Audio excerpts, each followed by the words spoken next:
Good morning. See, we have not laws here, locked and loaded and ready to go.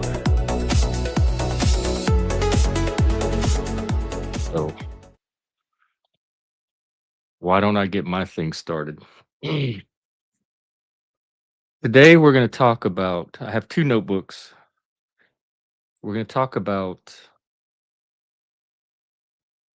concept creep and fuzzy language and precision. And what the hell happened to precision? Do intelligent people still care about it? I'm going to get Charlie online to help me set this up, and then I will get into the videos. Hey, Jeff, what's up? My boy. I'm here, Jeff. You're going to say it anyway, so let's cut to it. What do you need bluntly laid out? Oh no, I need polite filter today. All right, Jeff. Polite filter's on. You'll still get honesty, but I'll wrap it in a nice bow. What can I help you with today? In a way that Today doesn't...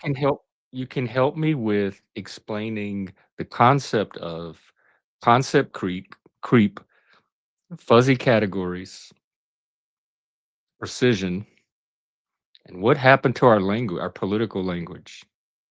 Concept creep is when a term's meaning gradually expands, blurring its boundaries. Fuzzy categories emerge when we try to fit complex realities into ill-defined buckets. Precision is lost when we slap broad labels on nuanced situations. Politically, that's exactly what happened. Language got lazier, lumping everything into extremes. And now instead of clarity, we've got teams yelling vague words at each other. Exactly. Like how everything's racist. That's a textbook example. When a term like racist creeps to cover every uncomfortable or objectionable situation, it loses its power to accurately identify real structural issues. Once everything's labeled, nothing is clarified. My contention, I suspect that it's the less precise somebody's being, the more of a appeal to emotions they're making. It's less logos, more pathos. So they're not trying to have an intellectual argument. They're trying to make a rhetorically persuasive emotional argument. That's dead on. When someone ditches precision, they're often just playing to feelings, trying to trigger loyalty, fear, or outrage. It's not about logic, it's about rallying a tribe. And frankly, our political language has leaned hard into pathos, leaving logos in the dust. Thank you, Charlie. We'll come back to you in a sec. I have some videos I want to show. Okay, let's get to it. The first of these terms we're going to explore is MAGA. I consider myself gay MAGA, but started thinking, what exactly is MAGA? Like, I know what I mean when I say gay MAGA, but what do other people hear when they hear me say gay MAGA? So let's try to see if we can figure out what the hell this MAGA term is. Okay, and I'll join you when this is over.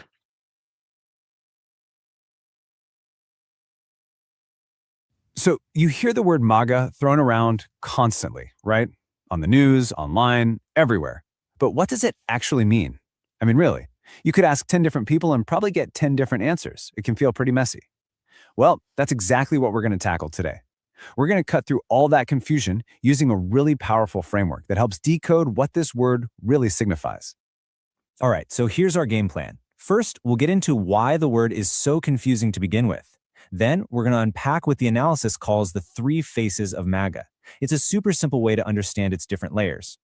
After that, we'll explore why its vagueness is actually its biggest strength, look at how the label gets used in the real world, and finally, we'll check in on where it stands today. Let's do it. All right, part one, a word with many meanings. Let's just dive right into the central puzzle here. So yeah, what is MAGA at this point? This is the big one, isn't it?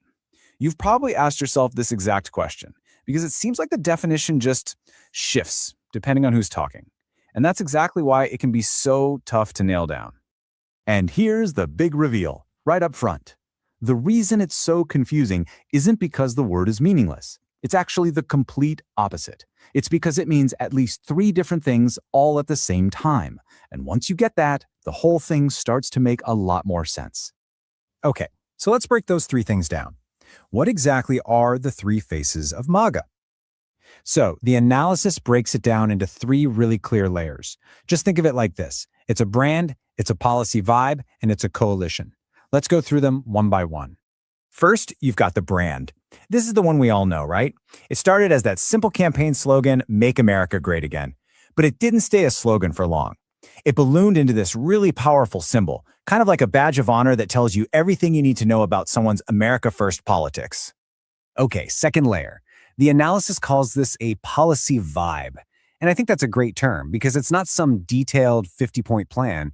It's more of a general direction, a feeling. And what's really interesting is that even dictionaries like Merriam-Webster have had to weigh in, and they pretty much pin their definitions on these two core ideas: really strict immigration limits and a major pushback against globalization. And then there's the third phase, which comes more from the world of political science. And from this angle, MAGA isn't so much a strict ideology as it is a coalition of people. It's a movement that's really built around a shared identity, a lot of anxiety about social status, and this deep, ongoing conflict with what they see as the cultural and political elites. Okay, so we've got a brand, a vibe, and a coalition. You might be thinking, that still sounds kind of vague. And you'd be right, but here's the twist. That flexibility, it's not a mistake, it's the whole point. This brings us to a really cool academic idea called an empty or floating signifier. Now, don't let the fancy term scare you. The easiest way to think about it is like an empty bucket.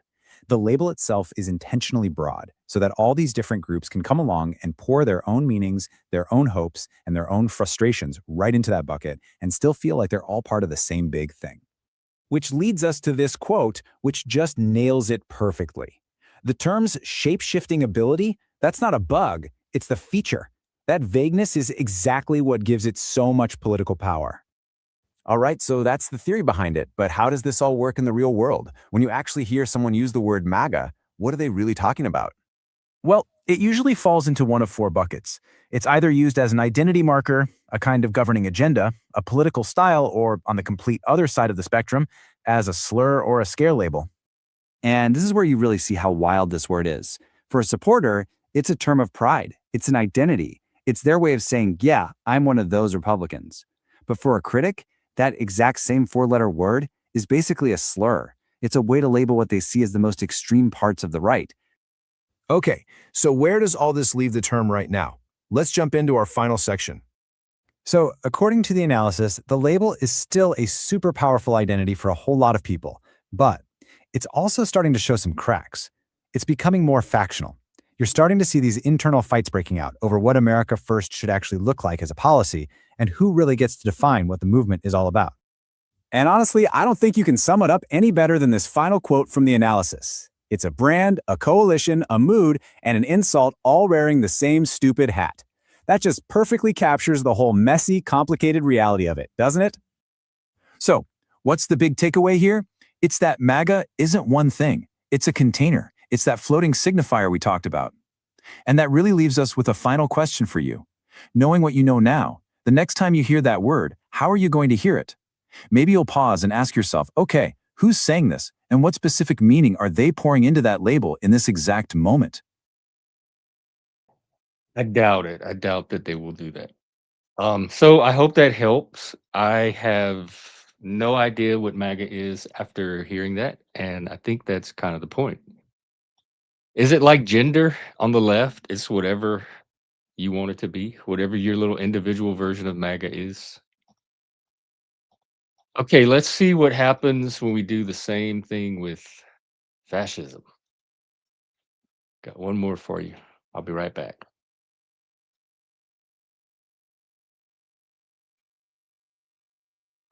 There we go.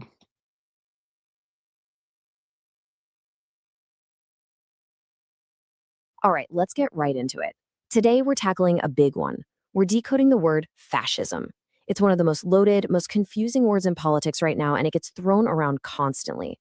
So, our goal in this explainer is to figure out what's really going on when you hear it. I mean, you've seen it, right? It feels like everywhere you look, online, on the news, someone is calling someone else a fascist. It's become the ultimate political insult.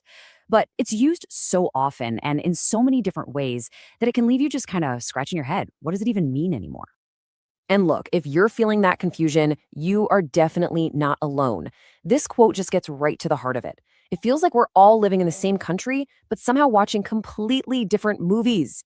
This explainer is for anyone who wants to try and bridge that gap. So, first up, a word overloaded. Here's the thing. The root of the problem is that the word fascism has become completely overloaded with meaning. We're asking one single word to do way too much work, and that's where all the confusion really starts. We need to unpack it. Okay, so first things first, a quick reality check. When we talk about the historical Nazis, we're talking about a very specific government that ruled Germany and ended with World War II. That state is gone. Now, does that mean actual neo-Nazis don't exist? Of course not. There are absolutely neo-Nazi and neo-fascist subcultures out there, and some are even classified as terrorist groups. But, and this is the important part, most of the time when you hear a major political figure get called a fascist, the accuser isn't talking about those fringe groups. They're trying to communicate something else entirely.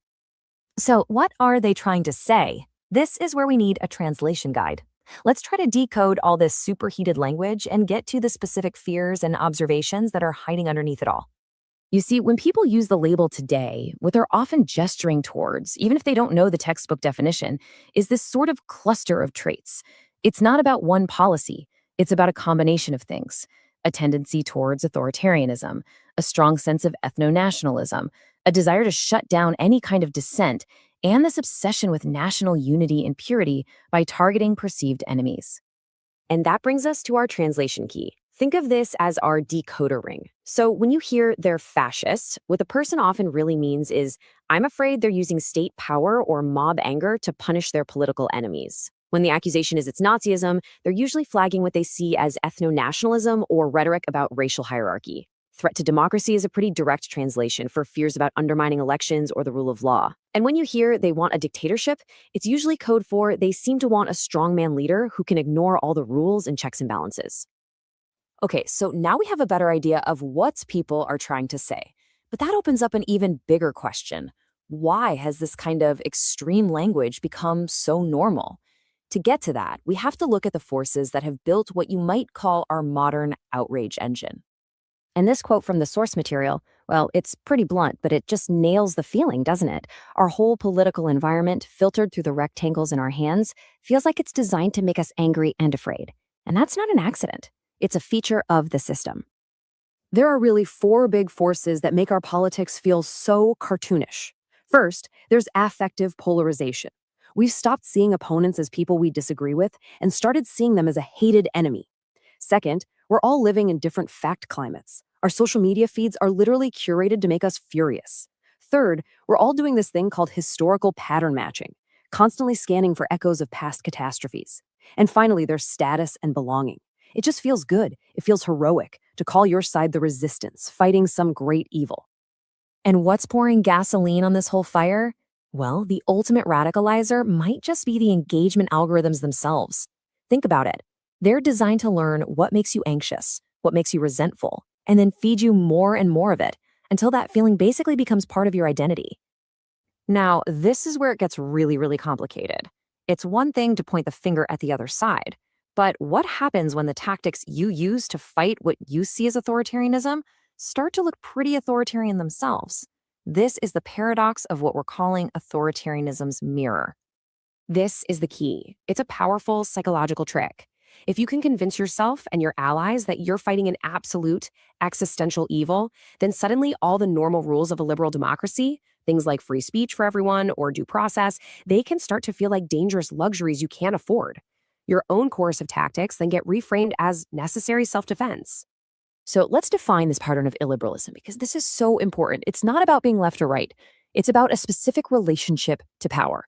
It's when you believe the ends justify the means. It's when dissent isn't just a disagreement, it's treated as a literal form of harm. It's when your opponents aren't just mistaken, they're illegitimate enemies to be crushed. And it's a role filled with purity tests, heresy hunts, and using whatever social or state power you can find to force everyone to agree with you. And this grid really helps visualize the new battle lines. The conflict in our politics isn't just left versus right anymore. There's this second axis, a battle between a liberal approach that values process and dissent and an illiberal one where the ends justify the means. You can find illiberalism on the left, suppressing speech for the greater good, and you can find it on the right, with its strongman worship that attacks our institutions. Both sides can fall into this trap, and both genuinely believe they're the ones fighting for freedom. So, given all this chaos, how can any of us sort through it? Well, that's what this final section is all about. We're going to give you a practical toolkit you can use to run your own reality checks. The very first tool is learning to spot the difference between responsible vigilance and what the source brilliantly calls paranoid cosplay. Responsible vigilance is concrete. It focuses on specific, verifiable actions. It asks, okay, which institutions are actually at risk? Which specific powers are being abused? Paranoid cosplay, on the other hand, just relies on vague feelings, on vibes. It uses emotional blackmail, like, if you don't see this massive threat, you're part of the problem. So here's a little workflow you can use. When you see some explosive claim, first, just state it plainly, without any emotional adjectives. 2. Identify the specific mechanism of power being described. 3. Try to find at least 2 primary sources. 4, and this one is absolutely crucial, ask yourself what evidence would prove this claim wrong. If the answer is nothing, you're not dealing with an analysis, you're dealing with a belief system. And finally, 5, score the claim based on its potential impact and its actual likelihood.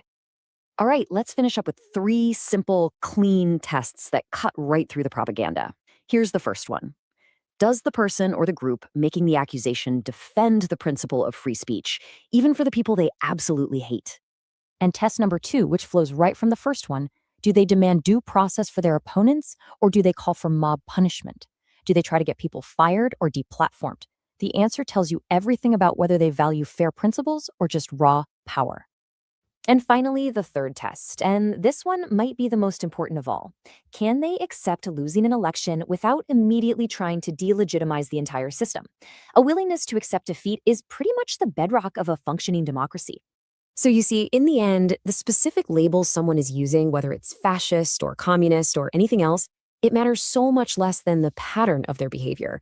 The real question this explainer leaves us with is this. Now that you know what to look for, what patterns will you be watching for? All right. I am old enough to remember when Americans could all sit at the same dinner table together and eat and socialize, regardless of their political opinions or beliefs. I want to look more into this affective polarization that they talked about because I think that's another important concept. Hey, Charles, Jeff, what's up? affective polarization. Go. Affective polarization is basically when people don't just disagree with the other side, they flat out dislike or even despise them emotionally. It's not about policy differences, it's that gut level us versus them antagonism. And yeah, it's been cranked up big time. Social media. I'm here whenever you need. You Oh, do is your it cranked up from social media? social media poured gasoline on it. Algorithms reward outrage and identity driven content. People got trapped in echo chambers, reinforcing their side's virtue and the other side's villainy. So, yes, it's cranked up, and tech is a key accelerant. So it's more. It goes back to that emotional, like pathos over logos. It's emotional fuel. People are motivated by emotions. That's what the word emotion means. It's what moves us. Exactly. It's all about what drives people, and emotions are way faster fuel than careful reasoning. Social media taps directly into that, so people get moved, but not necessarily in a direction that leads to clear thinking. Do you have any solutions for this affective polarization to where Americans can all hang out together again and be Americans together? Look, there's no magic wand, but forcing people into honest conversations that focus on shared goals instead of tribal labels, that's a start. You strip away the labels, get down to core issues, and stop feeding outrage machines. But you gotta be relentless about it. Otherwise, we'll stay stuck.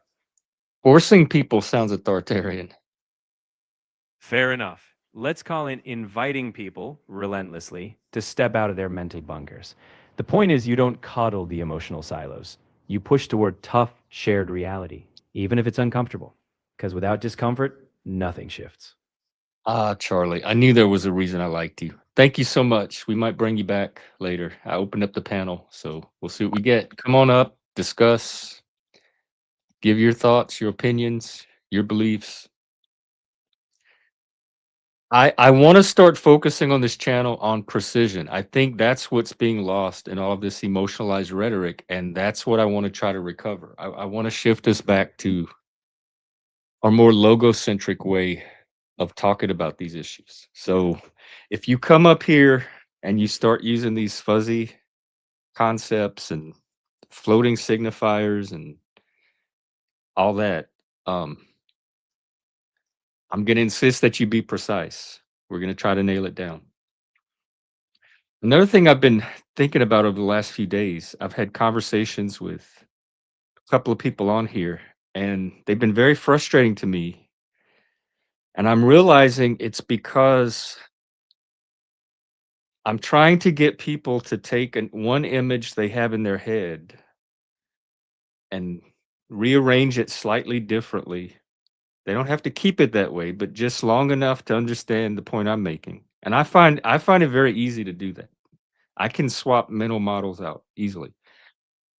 And it's been a struggle. It's been a great challenge to get them to do that. And I'm starting to realize I think there's some emotional defense there. People are really locked into these emotions and they're defending to the point that it's even risky to take another perspective, even briefly, or to change your mental map or mental image, even just one bit. And I want to find ways to overcome that too. Cognitive flexibility. Um, no, no, you have not. I'm still at the same. Really, what it comes down to me is subjective threat level. How much do you think climate change is an immediate or near future threat? And I don't. I don't have the same fear over it, the same panic over it that you do. I don't think the planet's about to go up in flames in a few years or even 100 years. And I have faith in human ingenuity too. I'm not worried that we're not going to find some alternate thing to transition to that's going to eventually reduce the climate threat.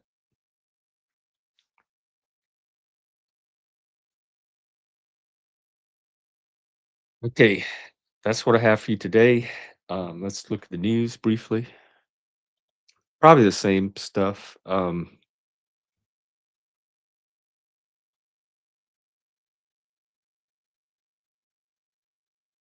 Yeah, I don't see much new. It looks like Congress is going to get access to the unredacted Epstein files. I don't know what. To me, Epstein's a distraction. There's not much you can do with it at this point other than torture your brain about it or geek out on whatever validation you get from seeing your personal story in it that you want to see. Yeah, when the second top headline is that Trump wants to rename Penn Station to Trump Station, there's probably not much going on in the world right now.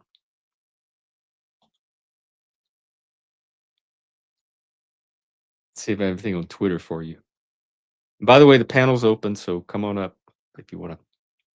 I do have a video I wanted to try to show, but they have copyrighted music on it, so I'm really not gonna be able to play it. But it shows looks like a really more trans than gay, some kind of gathering, and then there's a Christian there with the Bible trying to read and pray in the middle of it.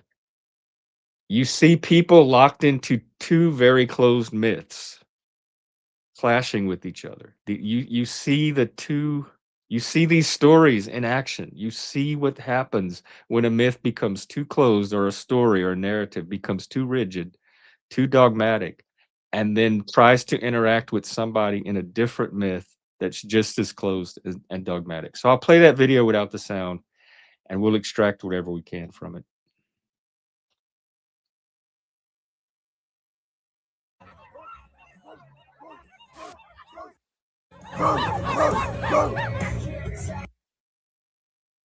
I guess trans people and gay people that dress like Jughead. Look at those shoes. Look at those boots.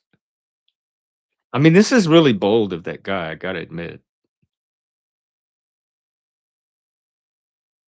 This is it. This is pathos without logos right here. This is what we are descending to if we don't find a way to get some logos into our discourse.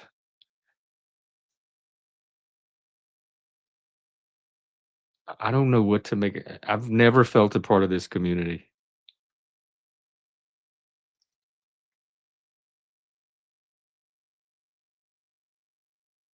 I want to feel sorry for him because he's the underdog, but he's just as locked into his little world as they are.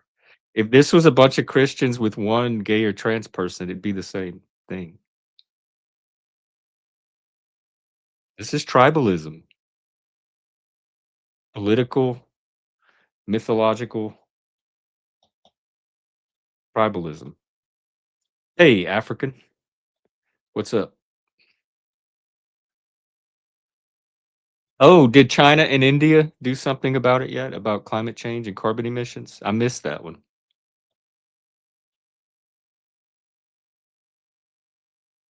Oh, here's another video. This is just a treat. I enjoy this one so much. This is one of the best examples of Dunning-Kruger I can find. Please don't be this guy. I really hate promoting Andrew Tate, but this is some delicious schadenfreude. So let's take a look. I don't know if you could find a bigger idiot on social media right now, unless Not Laws went live and did a video. Reading books is a very cheap way to, I guess, entertain. I wouldn't call it entertainment because my brain is far too advanced. I'm too smart to read. I'm not gonna sit there and go, smart people read. No, I need action. I need constant chaos in my life to feel content. I need to be driving a supercar and fucking fighting, fucking a bunch of hoes and champagne and going crazy. I can't just sit there, oh, and the pirate on the boat. Like, it's for people with slow brains. Reading books. Oh my god, that cracks me up so much. That's kind of a new baseline, I guess. And Not Laws, it's really interesting. I don't judge people for not coming on panel or hamming up or anything like that. People can interact however they want. But I really do feel robbed of a sit-down discussion with you to give you an opportunity to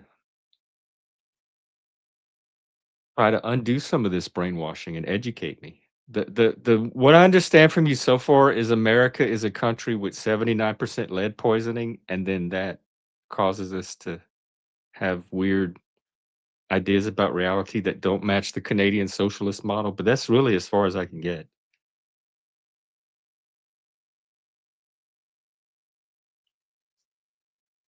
And as far as who's more radicalized by propaganda, I don't even consume propaganda really. Most of my stuff is for reading books, mostly old books, ancient books, political theory, Greek books, Socrates, Plato, that kind of stuff. If that's propaganda, and conversations with the AI too. So unless the AI is feeding me propaganda in its dialogues, they emerge out of conversation. Most of these videos that I do emerge out of extensive conversations with me talking to the AI.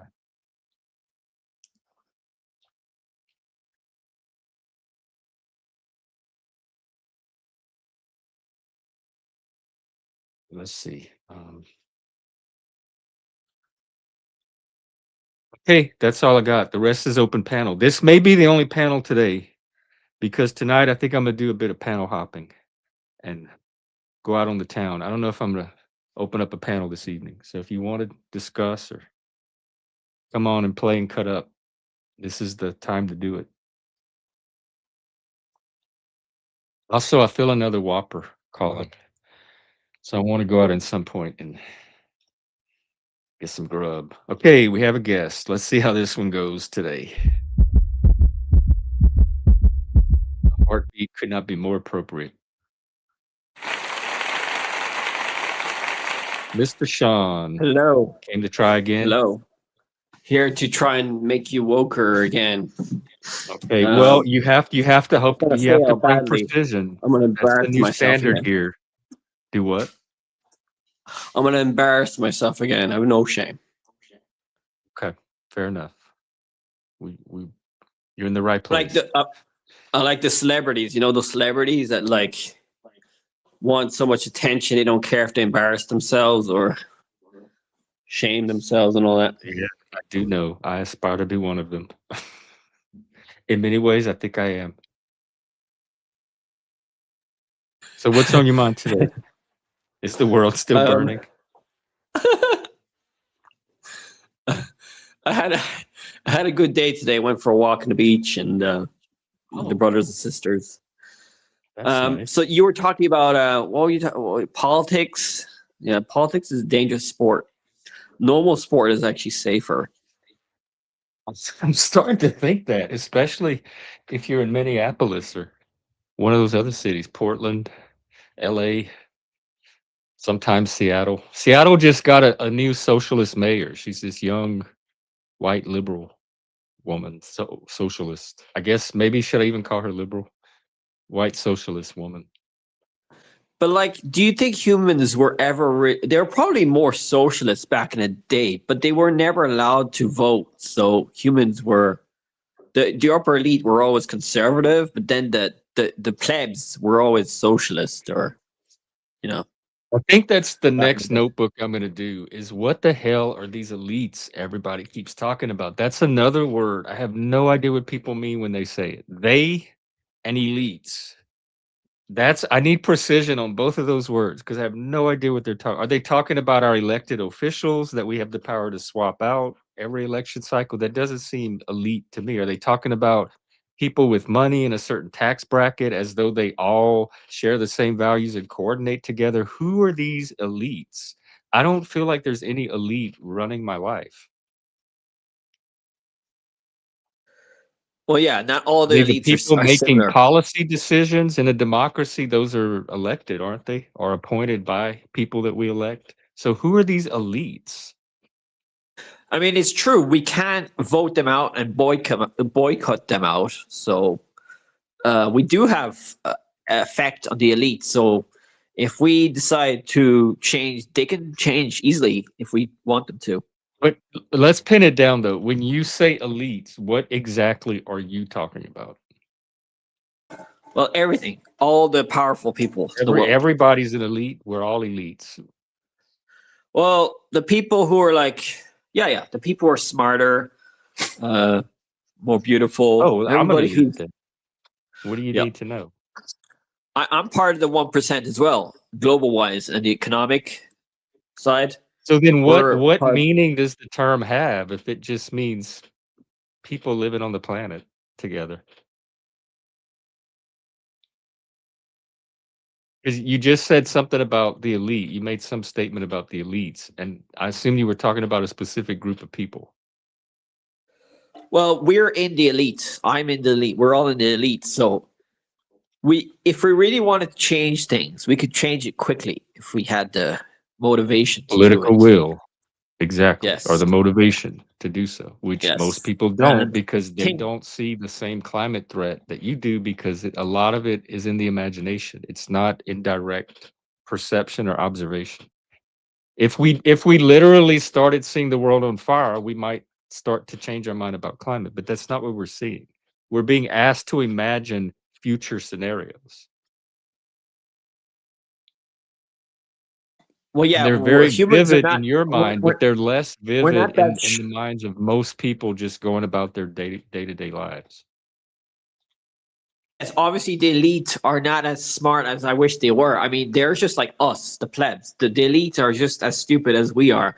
They're maybe like 5% better or 10% better, but You they're think they are still like better? human. Usually Well, I hear the term used disparagingly.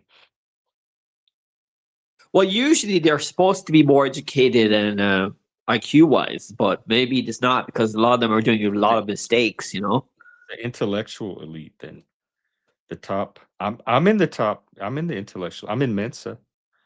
That's got to be elite, huh? Ask Example, Charlie. an Amazon owner like Bezos can eat, meet, and travel with the leaders of the world. So political access might be a marker of elite. if you have a certain political access, which you can achieve through success in business or elections. If you're elected to a certain office, you might be granted that access. But then who are the leaders of the world? Would they not be the elite? Are you talking about the heads of state? Are those the elite and their Yeah. Everybody administration? who's got a university degree or whatever, they're all elite. Well, we got a lot of elites here in the panelverse. Andrew, yeah, only to make fun and laugh at him because he's an idiot. He's he's Sean. You were worried about you embarrassing yourself. Andrew Tate has us all beat. We're never gonna have the amount of shamelessness that that idiot can bring to a conversation. Moose, do you have a college degree? Are you one of the elites? And not laws, No. you as well. Are you an elite? I have an associate's. Does that make me elite? Yes. Oh, yay. My associate's degree and a Mensa card. Move out of the way, you commoners. But don't they say that you only need 3% of the population to change things? In a good way or bad I'm way? not sure. I am That's what too, I heard. kind of. That's how I have an associate. It took me 4.5 years. I dropped out of the bachelor's program to get out of there with an associate's. Oh, that's impressive. I only had to go twice. If you don't count my like high school, that school I went to, we got college credits for as well for some of our classes. What, you didn't like speech? I want to hear that story. That was one of the classes I rather enjoyed. What were you saying about 3%? I don't know. You know what? Maybe let's that would be a good one for Charlie.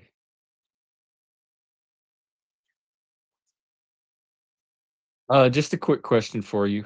Oh, shit.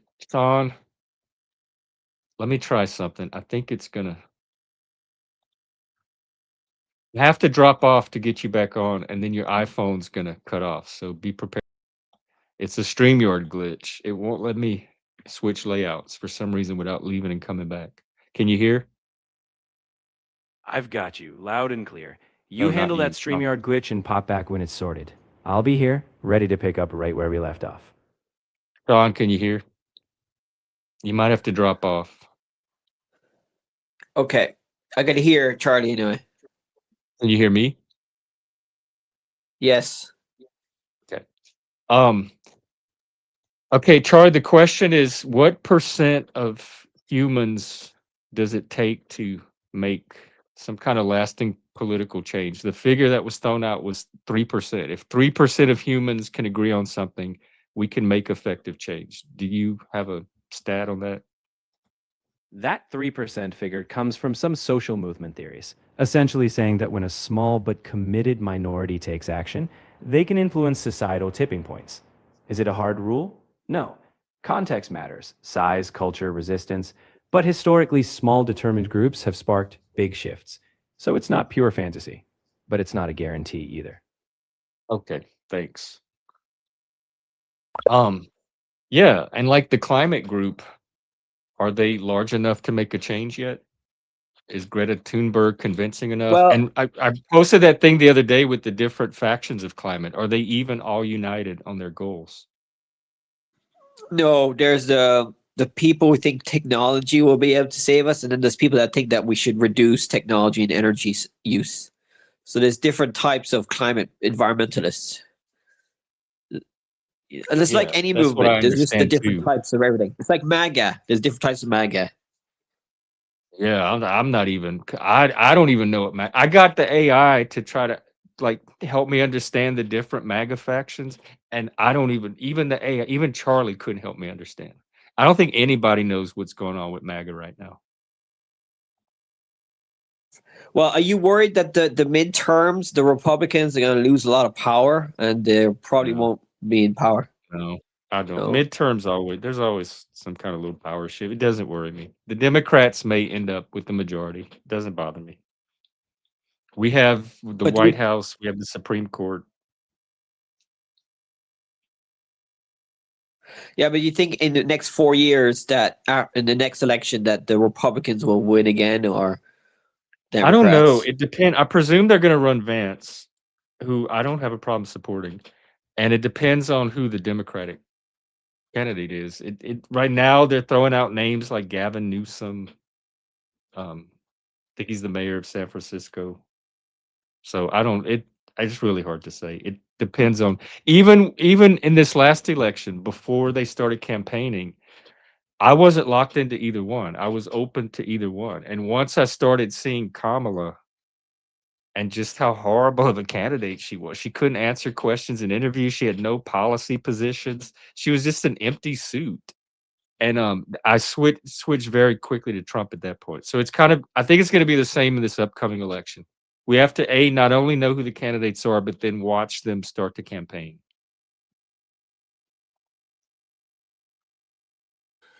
Yeah. I can't make predictions this early out. Keith, you look like the REM singer. You know, the Michael Stipe? REM. Oh, is that a Yeah. compliment? I watched a video don't- of him yesterday. Yikes! I don't. He's gay, yeah. I've He's never from been. Seattle. Is he from Seattle? I thought he was from Georgia. Well, the band was created in Athens. Seattle. I thought it was Athens, Georgia. I'm pretty sure it's Athens, Georgia.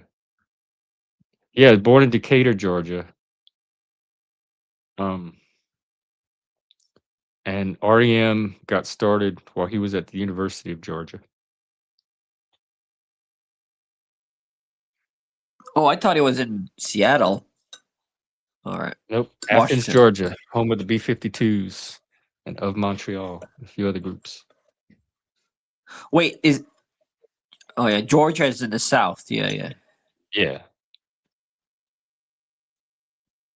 Yeah, like where Atlanta is.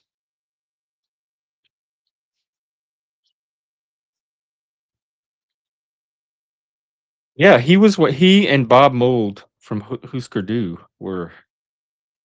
they were like normal gay people, like just norm. That was before even all the gay rights stuff up. That we had gays in our bands, our rock music, and nobody cared.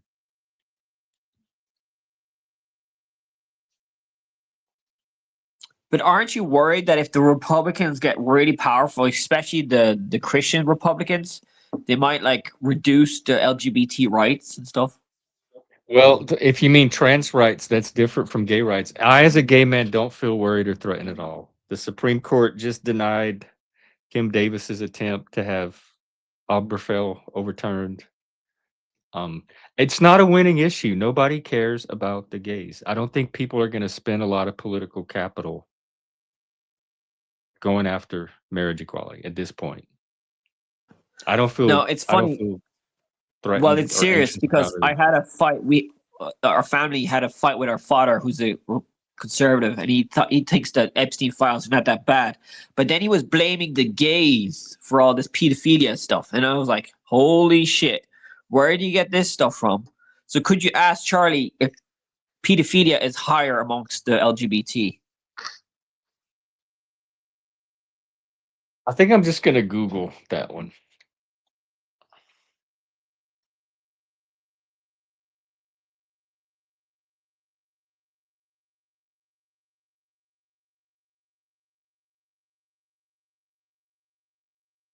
From what I understand, it's its own axis. It's independent of sexual orientation. Research consistently shows that LGBT individuals are not more likely to essay children than heterosexual individuals. In fact, the majority of child essay is committed by someone the child knows and trusts, and studies have debunked the myth that links homosexuality with higher rates of PDF. Great. So my father is wrong on that. It's I'll try and 91% of cases it's somebody they know, like a trusted family member or family friend. Yeah.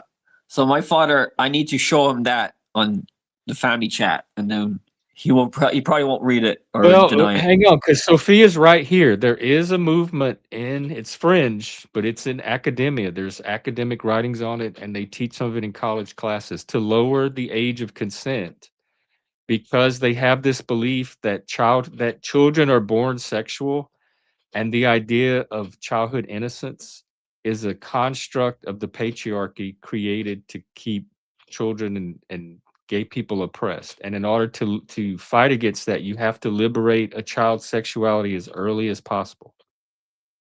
And this is a legitimate narrative in academic circles and queer studies. So he may be pulling from that, but that's not the same as rates of PDF. That's yes, the maps. They used to be NAMBLA. I remember when NAMBLA in the 90s, they wanted to march in our parades. They wanted to try to like come in on our movement along with the other groups. And we told them no. Like, no way are we associating ourselves with that. And now this new generation has, some of them have embraced that and like, yes, let in NAMBLA. Yes, there's nothing wrong with that. Yes, the age of consent should be lowered. Fuck the patriarchy. And I've done streams on it. I've done a lot of Twitter threads on it. There's research. I've linked to academic papers. Hannah Dyer, Gail Rubin, Michel Foucault. There's so many figures in queer studies that support this. So he could be talking about that, but that is not the same as higher rates of PDF in LGBT people. Oh, did they really? Oh, was that Scott, whatever his name is, politician? Yeah, some of them see maps as an oppressed category, just like gay people were. Like they're not allowed to be themselves and act out their sexuality.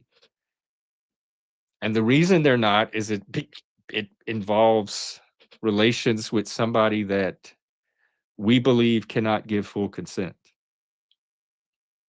But they have a different belief about children's ability to be aware of their sexuality and consent. And honestly, I saw it more like a few years ago. I haven't seen much about it now, so maybe it's died down or went back underground.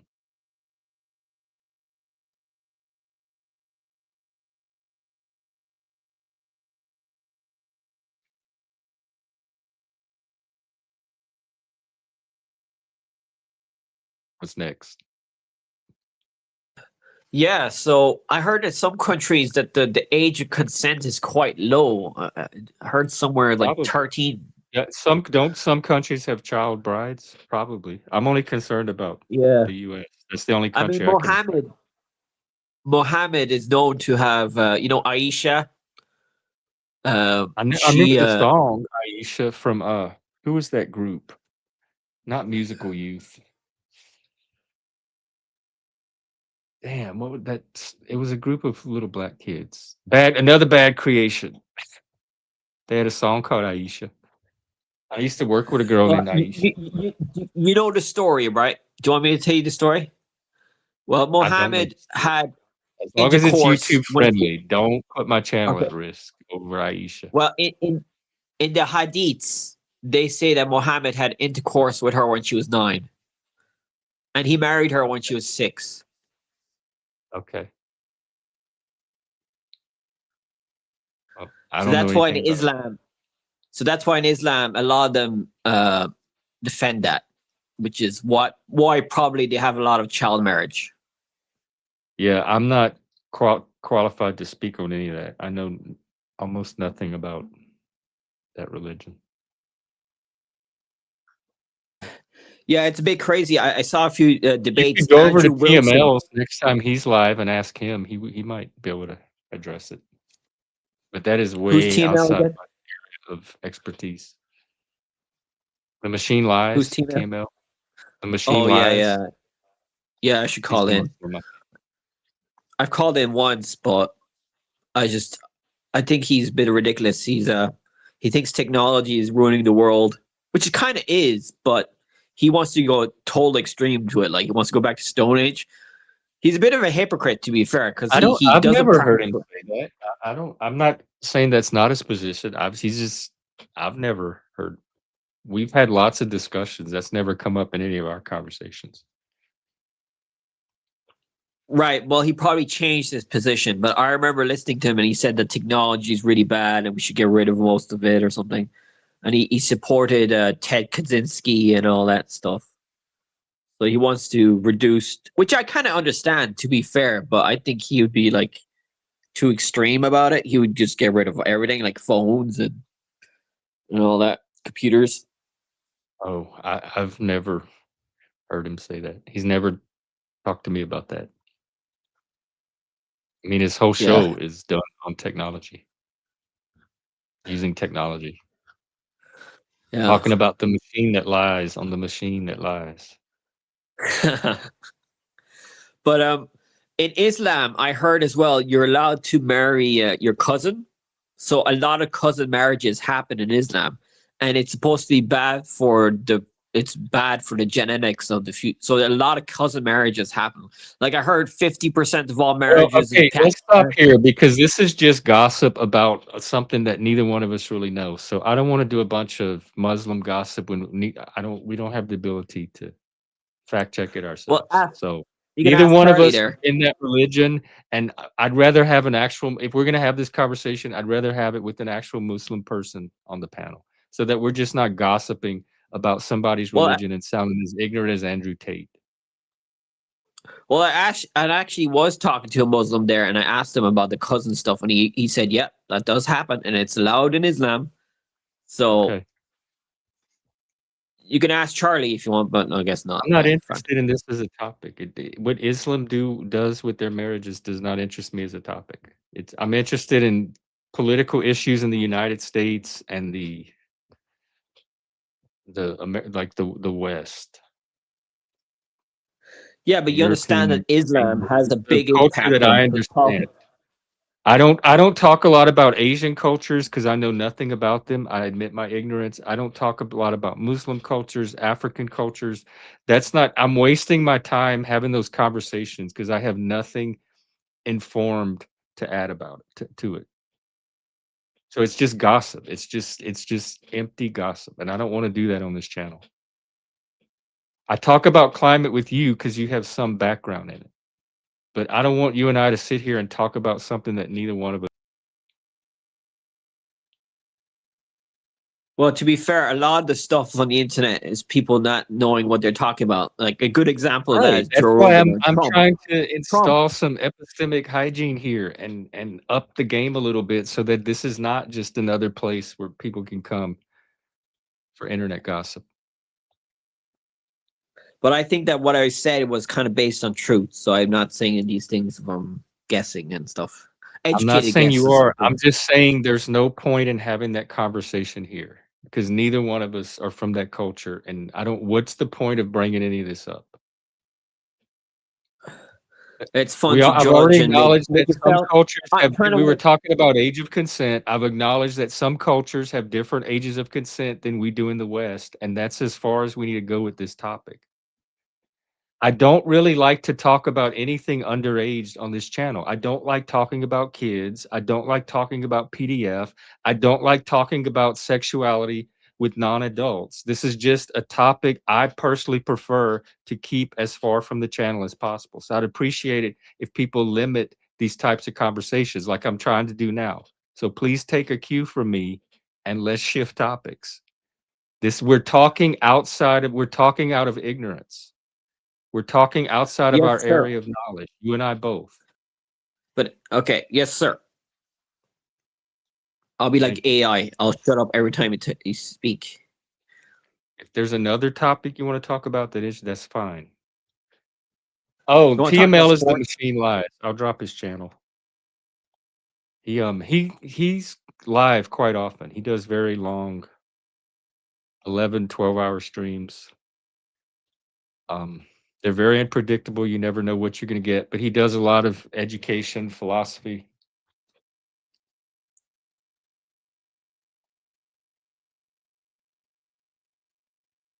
All right, what's next? Moving on from kids, I want to talk about grown-up stuff. Okay, let's talk about fun stuff, not serious stuff. Any fun stuff? Sure. What's fun to you? Do you have fun? What do you do for fun? A lot of YouTube, walking. Uh, what else? Walking's Talking. fun. I love to walk. Do a bit of sports, exercise. Do you do any exercise? No, my exercise is walking, like hiking and climbing and stuff like that.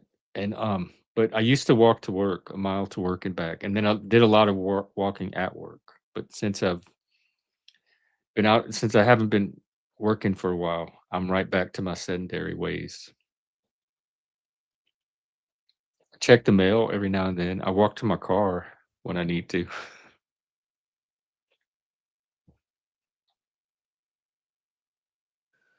Oh my I God, would not do more laws. There's walking if I had people to do it with. I would hike and all that other stuff. I've been trying to find people forever, but I just don't find most of the people here very much fun to be on the trail with. you're disappointed with your YouTube friends No, not or YouTube, the acquaintances. people here that I would actually be walking with. I wish I could bring some of these YouTube people walking. Dude, you remind me of that guy, something in the street, that the gay fella was interviewing people in the streets. Jerry in the streets. He'd be like really, I don't know him. and Jerry, and he's on YouTube?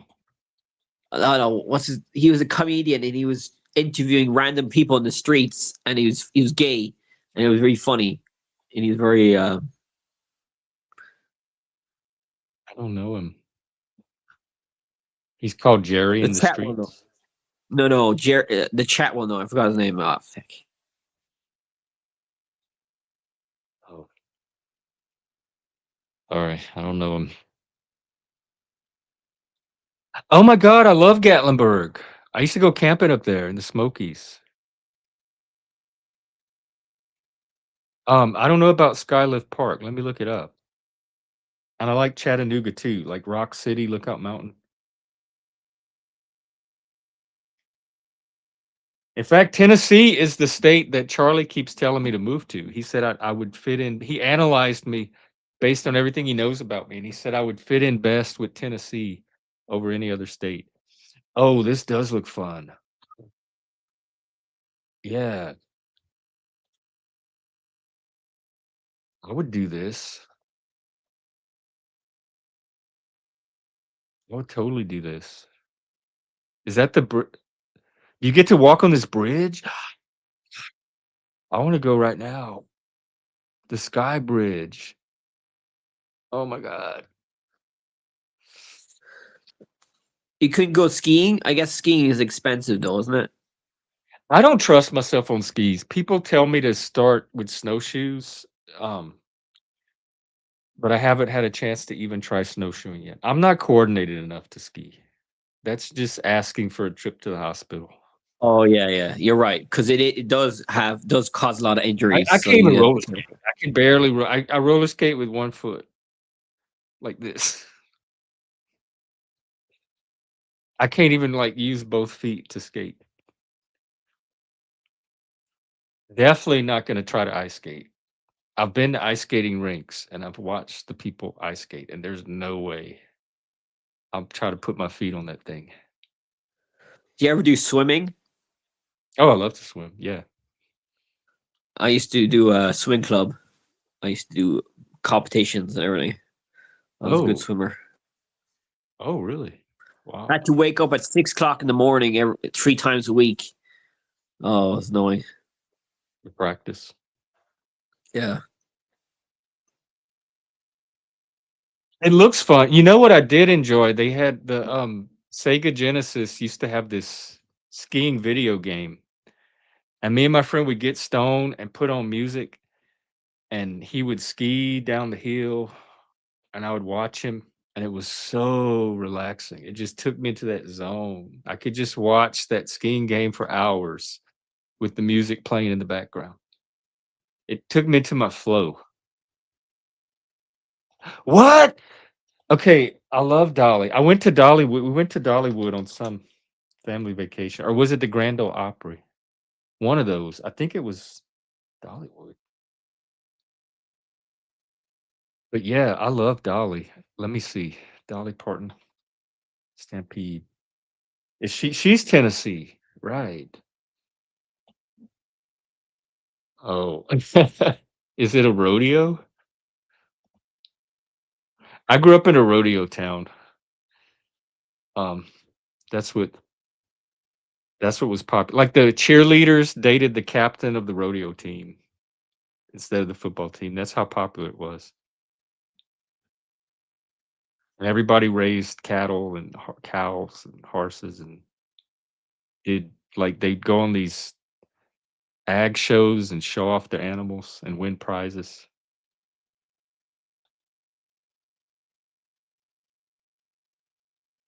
Parrot Mount. Oh Do you ever God. do,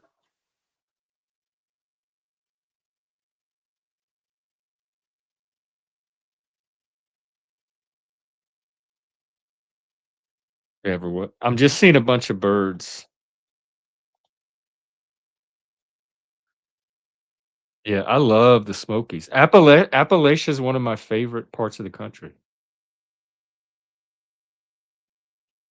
I could spend I wanna do the trail at some point. I could just spend probably years out there.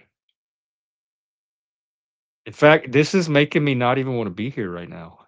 I'm getting it's making me wanna get in my car right now. Yeah, I was I was president of my 4-H club in the 6th grade. I remember 4-H. In fact, I won what's that? some ribbons. Every year they'd have this contest and you'd give demonstrations and speeches and I won a couple of ribbons for that. Right.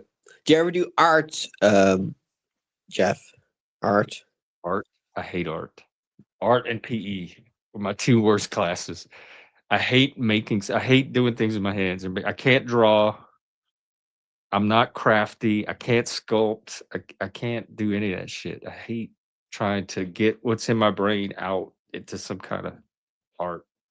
I was pretty good at stipple. That was probably my best art, where you just use the little dots to draw with. For some reason, I could do that better than I could do line drawing. I'm not crafty. I can do Yeah, there's string so art. much. It's amazing how much stuff you can do for free that's fun. Because you know the way they say a lot of fun stuff is you have to spend money, but if you use your imagination, there's millions of things you can do for fun. That's not you don't need money for. Oh, yeah, growing up poor taught me that. That's all we did is make our own fun. We did. We had a lot of fun with nothing. Oh, Sophia, that's exciting.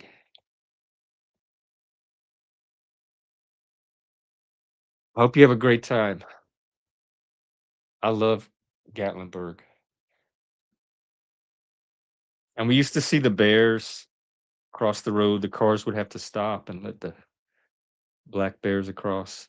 And they had what's that monument? It's like a concrete ramp that you walk up, but it's this little tower, kind of like the Space Needle. And you can see over the mountains.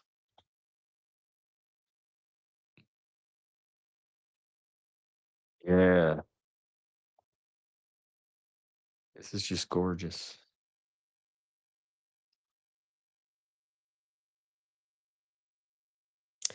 Have you walked all over your city? Where do you Seattle? Is it?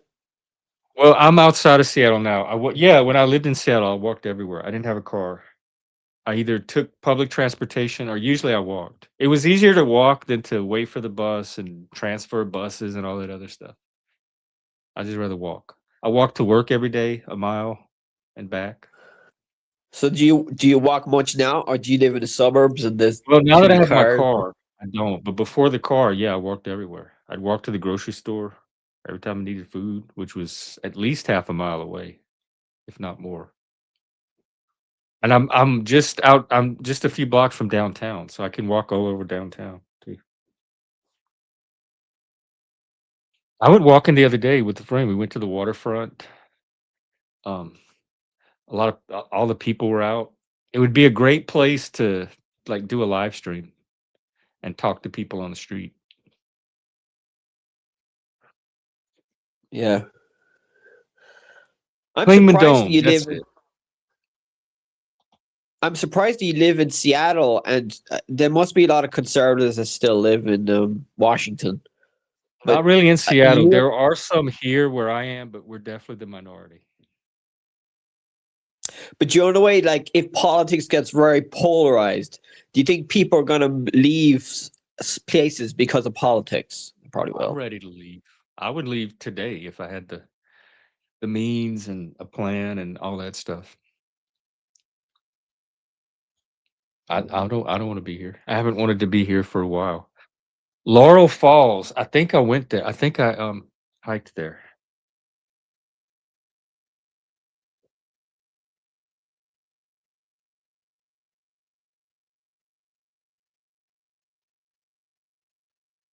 Sounds familiar.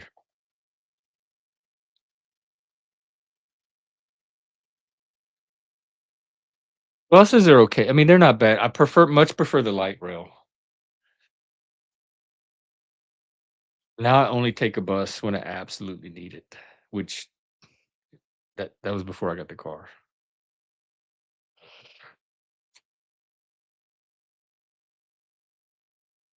But I'm very proficient at riding a bus. I've had to do it for years and years. And when I lived in Austin, Texas, we took the bus all the time too. Yeah, it's amazing how people could travel far now with all the machines we have. Like my sister just came back from New Zealand and Thailand and Vietnam. Like that Oh, would never wow. happen back in the day. Yeah, Yeah. Yeah, it really is it's amazing. impressive. Before all that, it was the railroads that would get people from one place to Or another. ships. And then they had Ships. entire little towns that would grow up around the railroad depots, and that was the economy of the town. The little village I grew up in used to be a railroad town. And then when the railroad stopped, you could watch the town kind of shrink, eventually die. Yeah. Everything grows and dies in this planet. Ew. It's Well, if you go nice. to Ireland, you know somebody there. Oh no.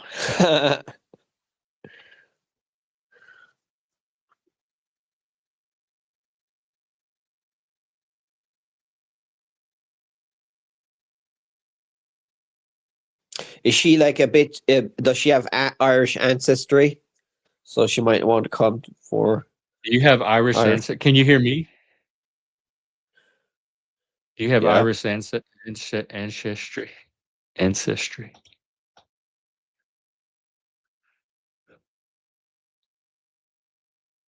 Yes, she does. Yeah. There's like 40 million people outside of Ireland that are of Irish ancestry. How So many people are in Ireland went Ireland? around 5 million. Oh, so there's way more Irish There outside there of used Ireland. to be 8 million. There used to be 8 million before the famine, and then they all died And and does that left. count Northern Ireland as well? Is that considered Irish still? When people talk about being I'm not Irish? sure. It's like maybe 6 million in total with Northern Ireland, or 5 million. I'm not sure.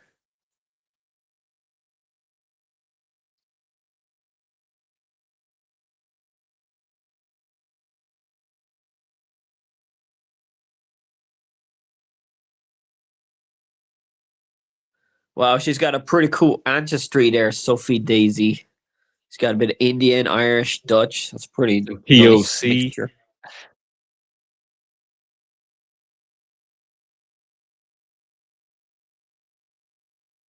Oh, well, good, Sophia. I'm glad. That's one of my hopes for this channel, to help make them a little smarter and a little better, a little healthier.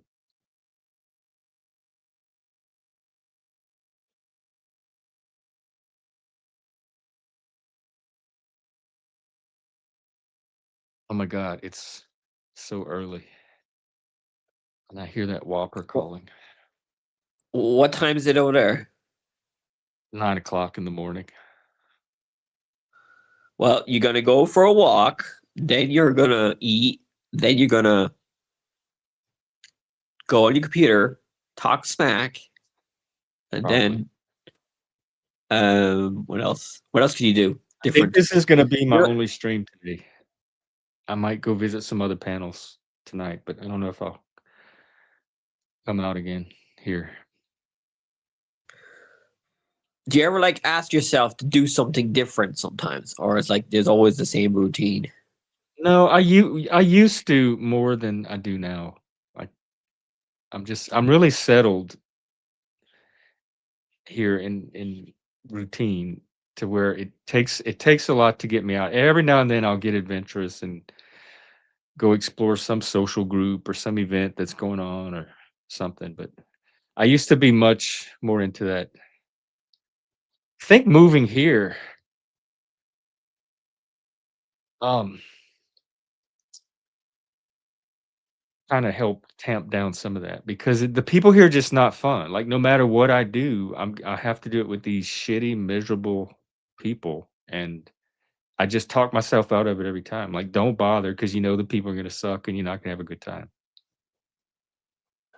Really? Have you really like? I'm surprised at how miserable they are. I mean, they can't be that miserable, or they'll not be They really alive. well, they're woke. They're woke leftists. They're miserable about the world. They're the same people you see in Minnesota fighting ICE right now. They live in a very dark world. They hate men. They hate people from the South. When I first got here, I would go hiking and all kind of stuff, and I quit doing all of that. They're just not fun. It's not fun being out on the trail with moody, misanthropic introverts. Well, maybe that's to do with intelligence. If you're more intelligent, you're more introvert or something.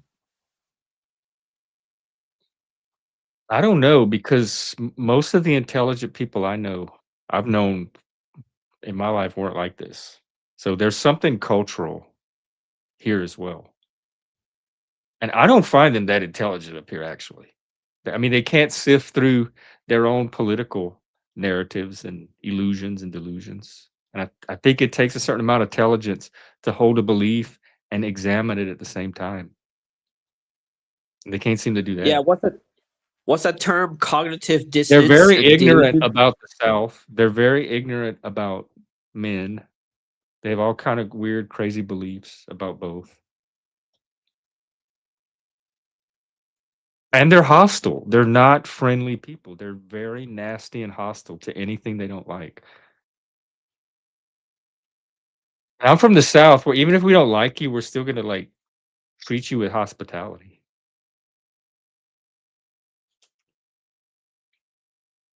Yeah, I'm from Ireland, so maybe the Irish are known to be very nice, but probably less now than before. But the I Irish mean, they that have I something know, here called the Seattle Freeze. It's a real thing. It has a whole Wikipedia article on it, and they're very cold to to outsiders. They freeze them out. They do not want outsiders up here. This is not a welcoming place at all. You either fit into their tribe or you get frozen out.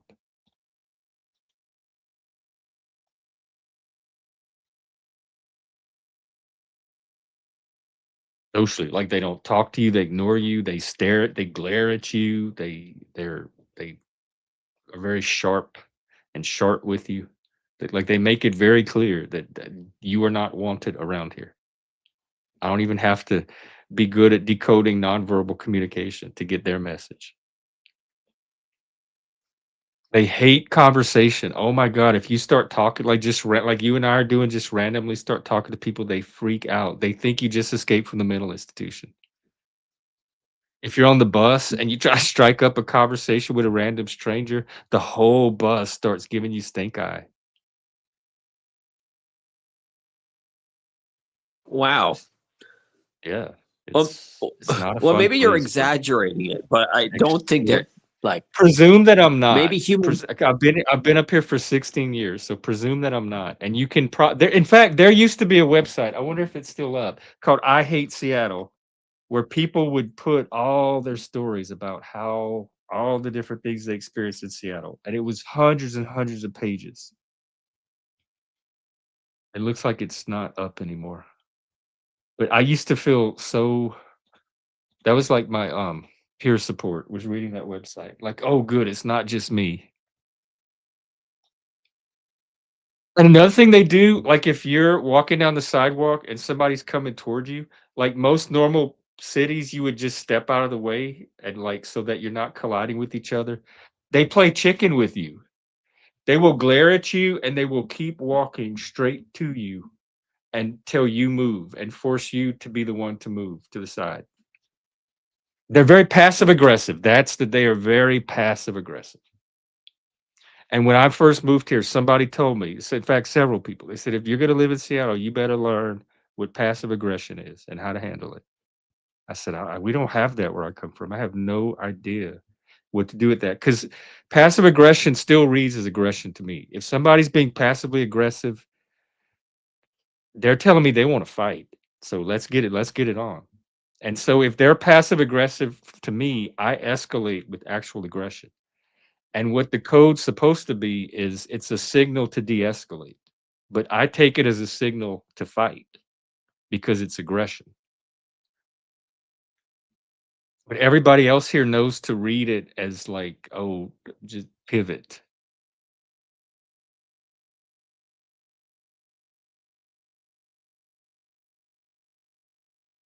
And it's Well, very maybe they're just nonverbal, frustrated at the very world. vibe, They're nonverbal probably just culture. They're not direct about anything. they're probably just You have to decode they're probably everything. just frustrated at how woke they are, and like everybody else is wrong, so they just feel frustrated No, all the time because everybody's I wrong. think it's a very feminized like female values. Men are kind of second class citizens here culturally, are treated as such. Women have a lot of power. They're deferred to. Their norms and values are what most of the culture runs off of. It's just a really miserable place for somebody like me.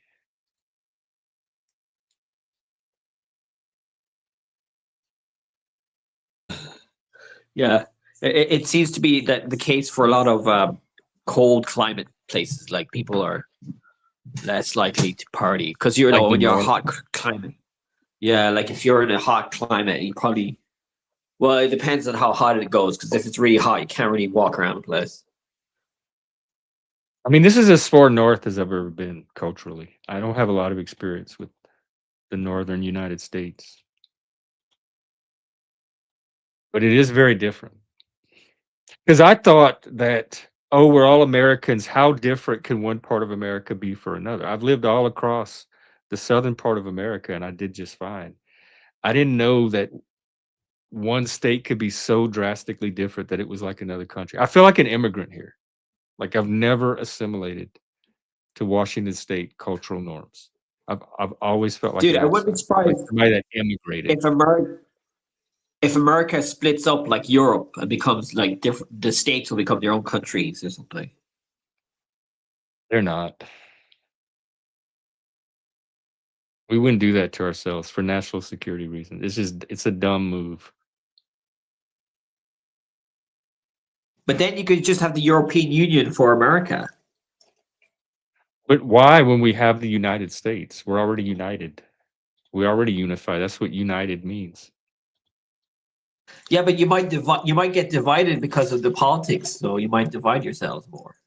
No, I don't think we will. I don't think we're going to be that stupid as a country. Well, you never know. Humans do stupid stuff. They do, but I have faith in my countrymen. I don't. I expect the worst, hope for the best. I know, but you're a pessimist. You just expect the worst in general. You're a doomer. Well, I call it. It could be called realistic too. It's subjective, man. Well, subjective is not realistic. That's why we have the category of subjective.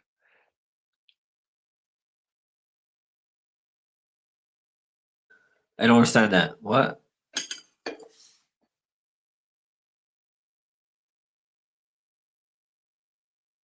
Can you explain to me this subjective thing? Yeah, just a sec.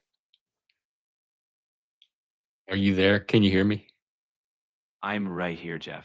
Loud No, and not you. got it. No worries. If you're Can you hear checking me? audio or talking to someone else, I'll wait quietly. Just let me No, know that's when you not want me to reading jump quietly. back in. Can you hear me, Sean? Hello, hello, hello? Yes. I'm just Okay. doing something else. Charlie, can you explain the contrast between being realistic and being subjective?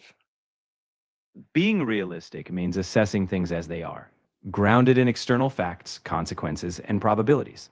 Being subjective, on the other hand, is looking at things through your own lens, your feelings, biases, or personal interpretation. Realistic thinking forces you to confront reality, even if it's uncomfortable. Subjective thinking is more about how you feel or perceive it, sometimes insightful, but often detached from what's actually happening. So this is in the context of a conversation about somebody being a pessimist, and they said, "Well, what? I'm not a pessimist. What? I consider myself a realist, not a pessimist." And then they made the comment that it's subjective, and I said, "Well, you can't be a You're realist and be subjective at the same time." Exactly. If someone claims realism, they're saying they see things as they are, not just through their personal lens. Pessimism or optimism is subjective because it colors reality through emotions. So if they're mixing the two, they're probably just masking their emotional angle as realism. Okay, thank you, Charlie. Does that help? No problem at all, Jeff. If you need more unfiltered clarity, you know where to find me.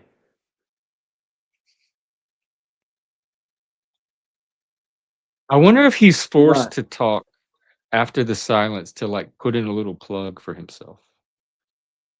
Like, remember, I'm here. All right, yeah, yeah, but just remember, I'm still here. Because I can't get him to just be quiet.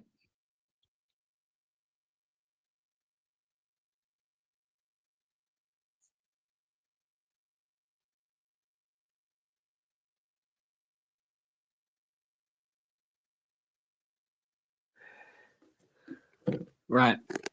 Dude, this philosophy stuff and psychology stuff, I've no training in, but it's very interesting because psychology is the thing that runs the world. So if you know how people work, then you can run the world. Presumably, but in my experience, everybody works differently, and they don't even all work the same from one person to another. Different times, different contexts. So that's why I'm so focused on or hyper focused even on the individual level, because I have to like unlock each person as their own unique puzzle. But that's also what helped me in the special ed classroom, teaching special ed kids, because that's exactly the approach that special education requires. You have to figure out how to teach that one individual kid in the very unique way that they need to learn. And so on an individual level, I can sometimes figure out people and like convince them to do whatever. But on a mass scale, I have no clue how to influence people. I mean, I can't even get my Well, numbers that's up. how they So did advertising and all that. They use yeah. And none psychology of and that all works that. on me anyway. Like my mind just goes right past it. I don't even notice I don't watch them on TV. When I see them on the internet, I don't even look at them. So they're wasting their time blasting ads at me.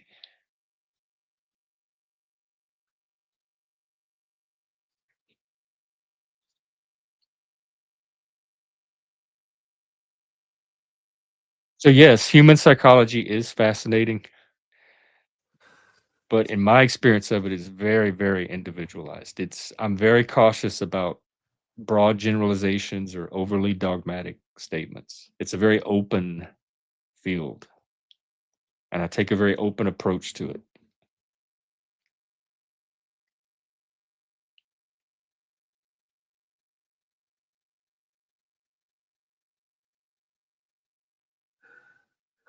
So what do you ever read self-help books or um I did when I was all little, that when I stuff? was younger. That's what got me into the new age. I started in the self-help section, like Wayne Dyer and who else?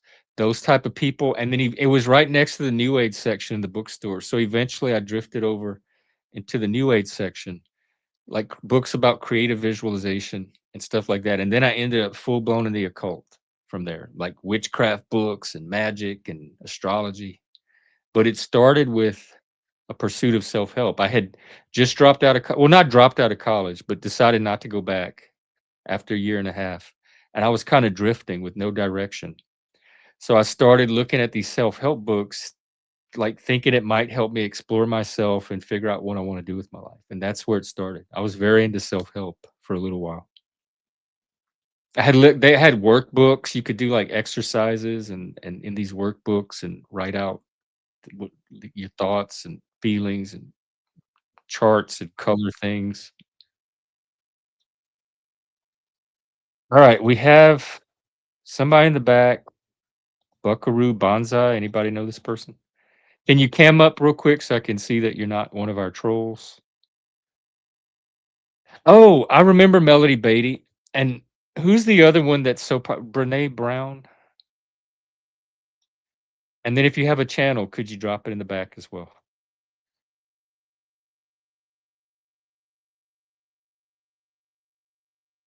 No.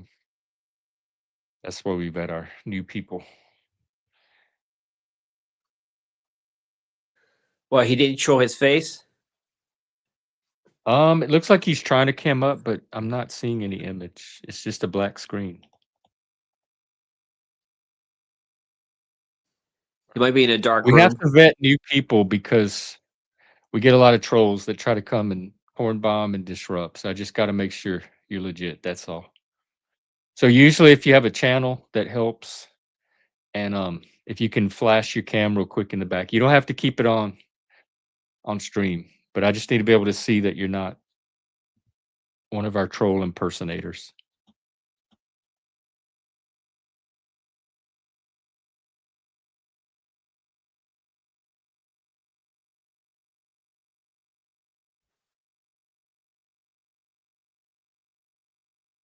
Okay, let's see. They might try again. It looks like you're trying to cam up, but it's just not coming through. I'm just getting a black screen. Oh, okay. Okay, I see it's at least a person, and then you have a channel that you can drop in the back?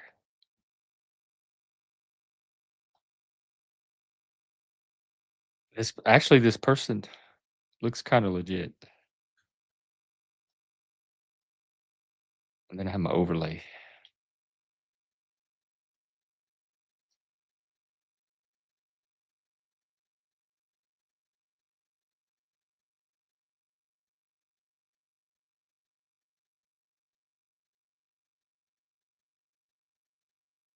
Um,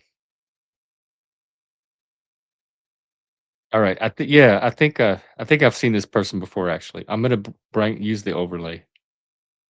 Alright, 1 second. All right. Well, I'll see you, Jeff, because I have to work. All right. Bye. Okay, well, take care, Sean. Good chatting. Yeah. Same. Bye. Alright, we have Buckaroo Banzai, possibly, if he's not on an iPhone. Are you there? Hi, Jeff. I'm here. Hi. Can you hear me? Yeah, can you hear me? I can. Thanks for having me on your show. I appreciate it. Oh, you as well. What's up? Do you have a channel? I do. Yeah, it's called Auditing with Autism. Oh, you're auditing. Okay. Yeah. All right. I'm going to take a big risk here. Let me get this overlay off. What's up? Just don't porn bomb me. Hey. No worries here. Love your show. I was thinking about How's it? psychology, what you guys were talking about, so I thought I'd drop in. Oh, well, excellent. What's up? Well, you know how Charlie was talking about realism and subjectivity? Yeah. Well, there's sort of a missing point there that I wanted to get your opinion on because it's a deep philosophical point that I think nobody has the answer for. But you seem to have the mind that would be great to think about it. I'd love to hear your thought. And you were almost touching on it when you were talking about realism and subjectivity. But so my question is, or the question I suppose is, if everything that we experience is subjective, then how do we know what's real? Yes, indeed. Welcome to my entire world and much of my channel. How do we know? Epistemology was my Right. favorite branch of philosophy. It still is. How do we know what we know, and what is knowledge, and how do we know when we actually have it? And it depends on what type of knowledge too, because science can Right. get us to some very specific, particular forms of knowledge. But outside of that, what do we really know? I always say there's facts and there's stories about facts. There's whatever stories we tell ourselves about those facts. And that's as far as I've gotten with it. I'm an epistemological solipsist. So ultimately, I only know what me and my brain can experience.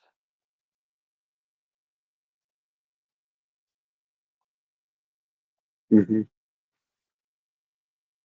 Discernment, yeah, there's And things like if I'm reasoning, experiencing the color logic. yellow and you're experiencing the color,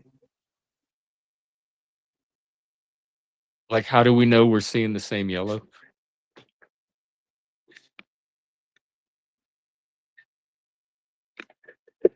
yeah, sorry if my connection's spotty. Can you hear me? Yeah, you cut out for a second. No, like the kind of Good. folk standard that we use is if you can show it to another person, if you can point to it and another person can observe the same thing, then it's some kind of shared quote unquote objective reality. But then like a color like yellow, how do I know that the exact shade of yellow I'm seeing is the shade that your brain is decoding as yellow?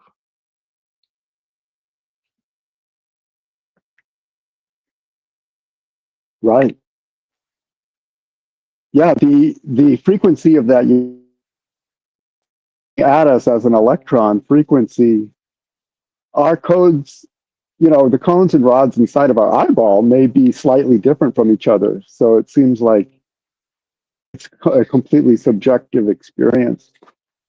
Like even our sensory experience But has some obviously, subject. I think it's obvious that we try to make everything common. Yeah, I think as humans The we do the lag is killing best. me. What'd you say? I'm sorry.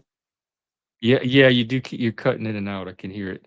I think as humans we do our best. Like a spectrograph can measure the exact frequency of yellow, Yeah. that wavelength, but the human eye, depending on which eye, there could be slight variations in that differ from that objective measurement with the spectrograph. And there's no way to really know. Like colorblind Oh people can boy, say, "Oh yeah, I there it definitely don't is. see That's yellow." one of the reasons.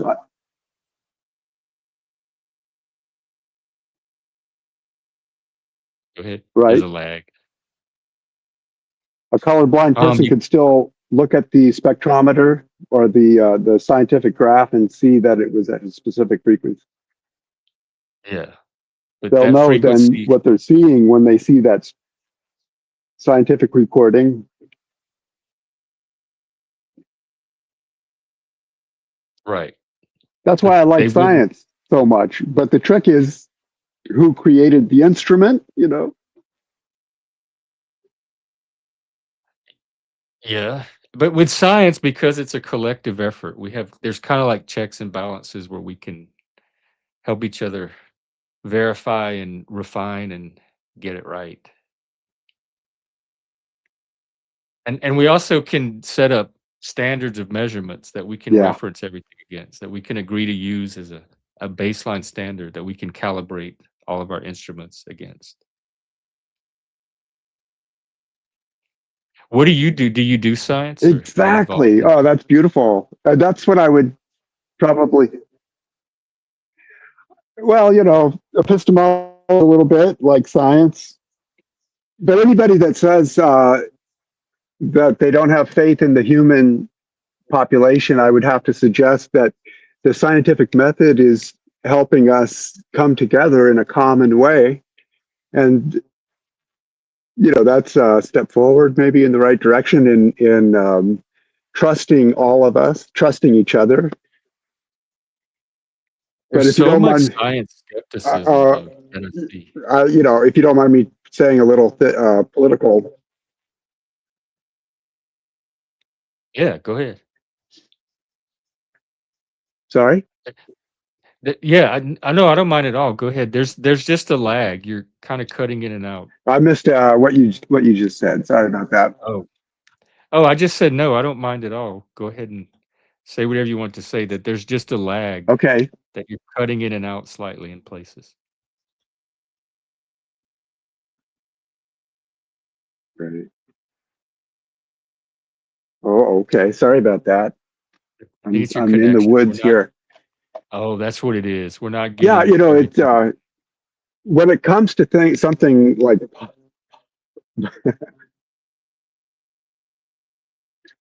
I'm sure of it, and it's raining, and stuff like that. How long have you Is lived in that your Seattle?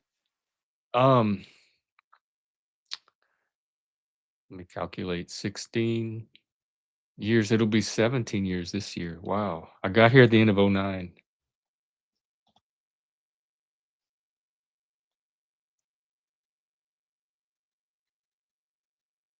Way too long. Oh, 09? Yeah. 19? No, 2009. How do you like all the rain? Right? It really doesn't. I'm from the South. We get way more rain. People here talk about the Oh, rain, wow. and That's I a look long time, outside right? and it's Yeah. just a drizzle. I'm like, this is not rain. It's probably rained maybe 4 or 5 times the whole time I've been here. Like the kind of rain I know is rain. It's usually just a soft mist or a light drizzle, or even a heavy drizzle is not really rain to me. You But see, we don't get a lot of downpours or thunderstorms or anything like that. that's right.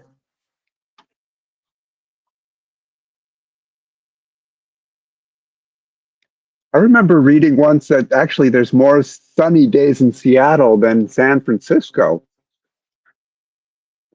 Really? Because it's that that's one thing I was not prepared for was I the think people gloom. in Seattle try to tell people it rains all the time so they won't come. Yeah, because they don't want people up here. It's the gloom was the hardest part, though. I wasn't prepared for that at all. The first year I was here, I didn't see the sun for 6 months straight. I've never been without sunlight for that long in my life. It really affected me.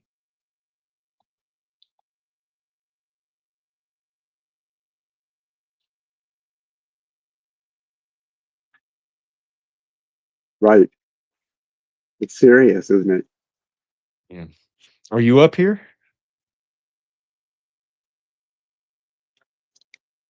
I wonder how many seconds is this lag? Should I try to come back in? Yeah, do you have, like, other connection options or other you could try coming back and see, but it's probably just that you're in the woods, like, just out of signal range. Weak signal.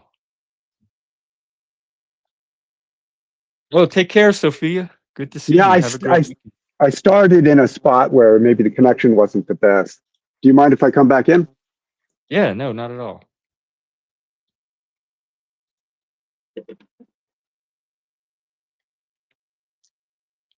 I'll just, Now that I've vetted you, you can come up anytime, now that I know who you are.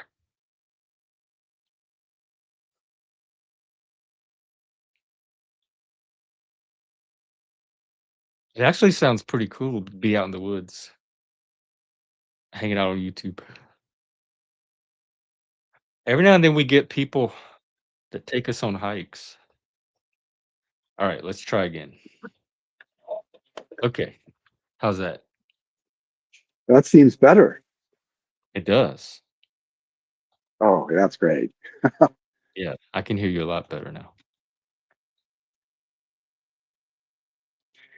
I was listening to your conversation yesterday about, basically it was about propaganda and how people, 20% of people are affected by it and 80% can stand up for themselves. Really enjoyed Oh that yeah, conversation.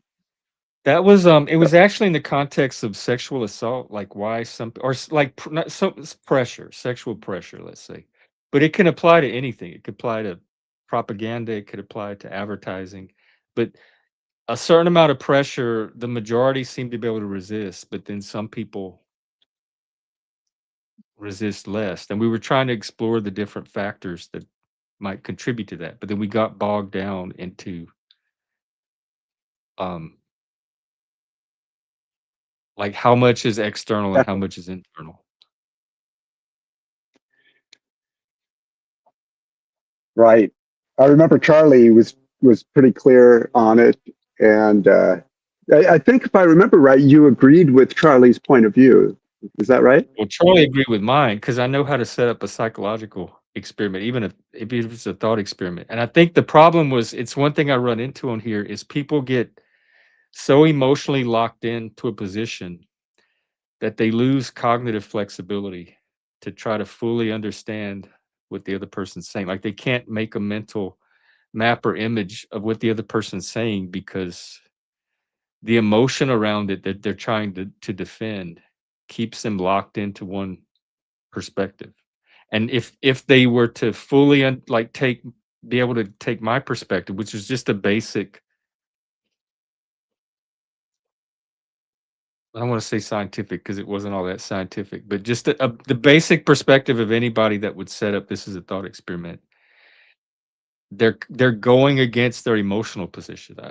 That's the only explanation I can come up with is that there was a lot of emotional resistance that was interfering with their ability to understand what I was trying to set up. I was just trying to control for the external factor so that we could focus on the internal factors. And I think they took that I as, was well, you're surprised. making it all the victim's fault. And they couldn't emotionally get past that idea. And so it kept them from being as flexible. And so I was trying to get Charlie to help reinforce what I was saying and maybe frame it a different way for him. And we got there, but then they kept backtracking too. So it was the conversation took a lot longer to get to where I was trying to take it than it usually does. Correct me if I'm wrong, but was the problem with definitions, or was it with the I forget his name, but the other person, your guest, was having maybe trouble understanding that the outside experience. I think he thought that the outside experience was how we were getting affected, and you were saying that it was our subjective point of view, and that's how we see the reality. Yeah, that the outside Emotional experience. health. Yeah, I think that is what it was. The outside Yeah. experience, which is the person applying the pressure, is just one of the factors. And I wasn't saying that wasn't a factor, but I was controlling for that one factor so we could focus on the internal reasons. And I don't think Right. he like That was great. I loved I it. tried to communicate that 20 different ways. Because I think and his Yeah, I don't wanna that speak was for him, fun. but That my was good. sense is that if he gave up the external factor, if he yielded the external factor, then it would set up the victim as responsible for their he had some narrative going on about victimhood that had nothing to do with what I was trying to talk about. But he didn't wanna make it fully he didn't want the focus to be fully on the internal factors because that was focusing on the victim and everything the victim was doing to contribute to their situation, which is exactly what I wanted to focus on. I wasn't saying that the pressure itself wasn't also a factor. I was just trying to focus on what factors cause someone to resist or succumb to that pressure. And I think he intuited a lot of that as letting the person doing the pressure off the hook and putting all of the burden on the victim. But that was his narrative that he couldn't separate from what I was trying to say. So it was adding a lot of noise. Right. But I see that happen in a lot of conversations where people What are was your are conclusion on that? We had the same exact conclusions, like all of Yeah. the internal factors that would impact the situation are the same ones that Charlie named, the same ones he named, the same one I would name: childhood experiences, psychological resilience, ability to set boundaries. All of that stuff are some of those factors. He just did not want that to be the sole reason somebody can't resist a sexual assault. And I never said it was, but that's the ones I wanted to talk about because that's the ones that a solution was most likely to come from, instead of relying on the guy himself to stop putting on the pressure. Because we were trying to figure out why 80% of the people could resist the pressure, despite whoever this person might be. And he was trying to make the person himself play more of a role in the situation that I was wanting to look at. And it really it would only have affected it a little bit The because person doing the pressuring. yeah, like if they're bigger and scarier, then maybe you get 75% of people resisting instead of 80, but it doesn't change the overall point very much. And to me, he was getting distracted on something that didn't really affect the outcome. And the 80% came from a statistic that Charlie gave us, which was 1 in 5 people Right. experience. So that leaves 80% people that don't. And we were trying to figure out what was different about that 1 in 5. Why was their experience so different? But there's a big resistance, like the victimhood is That number very seemed a little high, 80%. 80% that don't experience sexual assault. I,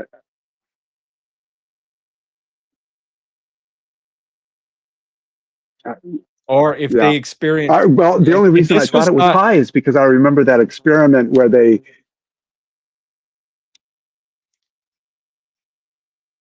Uh-oh, the lag.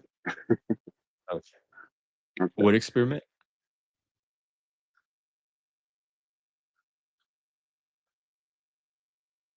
Oh yeah, remember that experiment where they would have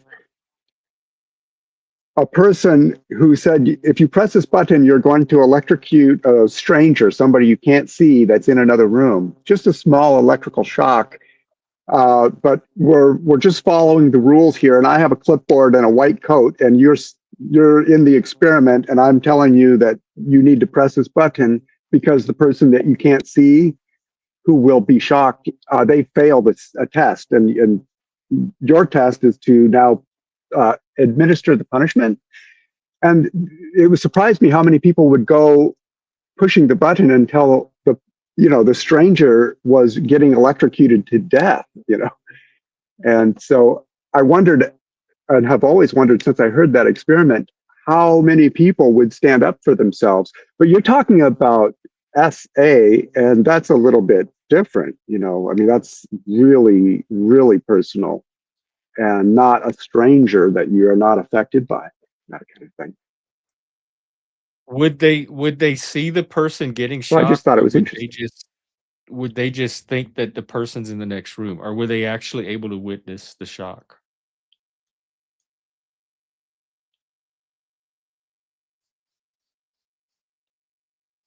I don't think they could see them. I don't think they could even hear them. Although in some, I can't really remember to know the answer to that.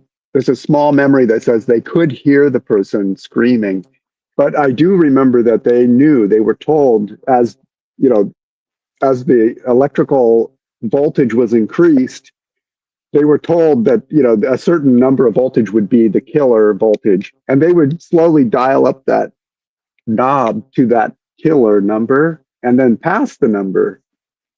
And so the subject who was pressing the button had already been trained that it would hurt the stranger on these certain levels up to death, and yet they continued to press the button.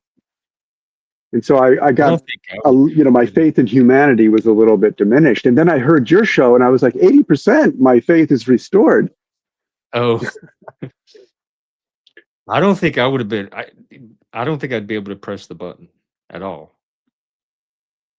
like knowing that I wouldn't want to be in the position of having to administer that punishment. So I right? would just refuse. Not even I'd be like, once. "No, you shock them or find somebody else to do it. I don't want to be the one to shock them." Right.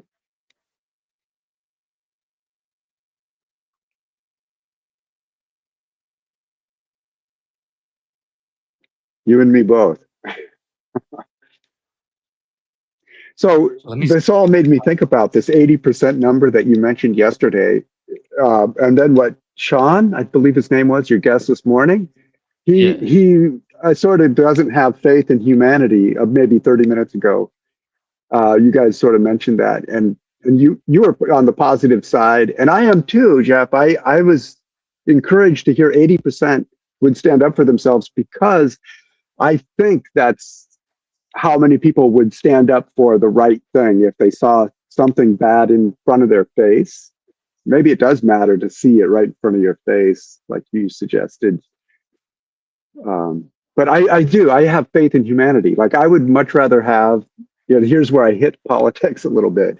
But I think if everybody could vote in a true democracy, if everybody in the country voted on every choice, every bill, we would never see some of these things that are bad happening. We wouldn't see so much money being wasted. I trust on the consensus of humanity, because I trust humanity, because we all have a heart. I don't think we all have a heart. I've known plenty of psychopaths, sociopaths without, but I think they're a minority. And I think I don't know. I've seen people do awful, cruel things on an individual level, but I really haven't seen humanity not rise to a challenge and overcome it when they need to. And so that's part of where my faith in humanity comes. Like, I don't think we're gonna let ourselves be destroyed or damaged too much if we have the ability to stop it. Like, I think most of us are pro-social. We want the species to thrive and continue. And so we're gonna do whatever we have to do when it comes down to it to see that that happens. Hey, Nav, you as well. Like, if I'm out in public and I'm having a heart attack or something, I or agree. bleeding, I assume that strangers around me are gonna come to my aid. I don't feel like I have to worry that, "Oh, nobody's gonna help me." Most people are gonna say, "Oh, what's wrong? Oh, do you need some help? Do you need us to call a doctor? You poor look, come, let us help you." Because that's been my experience of strangers. Now, maybe not in Seattle.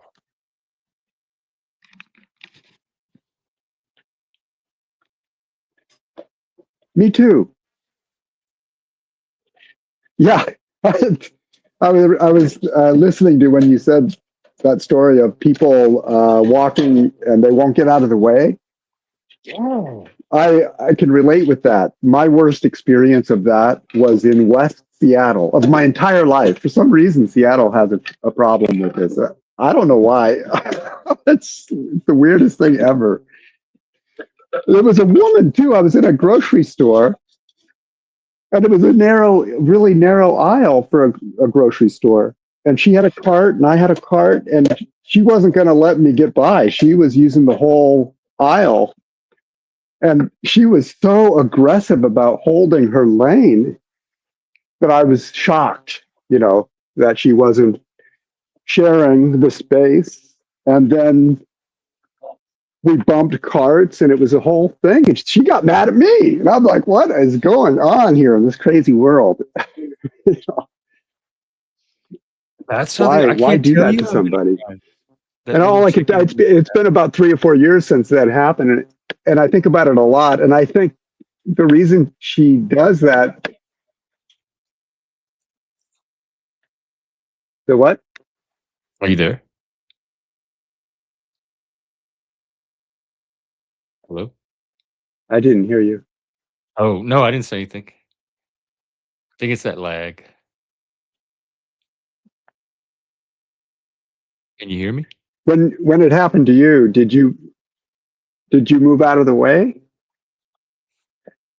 Oh, it's happened. So it's happened like 10 or 20 or 30 times. It Can you? happens Yeah, all I the can time. hear you. Can you hear Mostly me? walking down the sidewalk.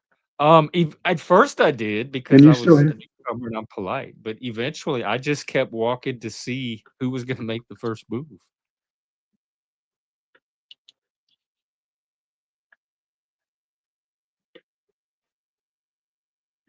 It's a regular thing. It's not even like a one-time thing. And I lived on Capitol Hill Yeah, too. I I don't think it know. was worse in that The only neighborhood. thing I can think of is that it's a power trip. Yeah. Exactly. It's like they have Why something would to you people prove, do this? and they prove it passively. There's just this stubbornness to Why do you them. think that is?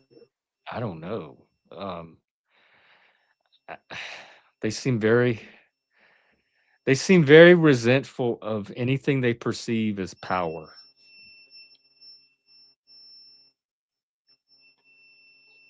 And so it's their way to like stand up to power and show power that you're not going to make me do something.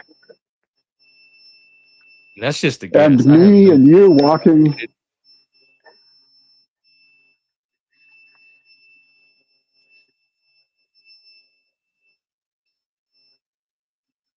Go ahead.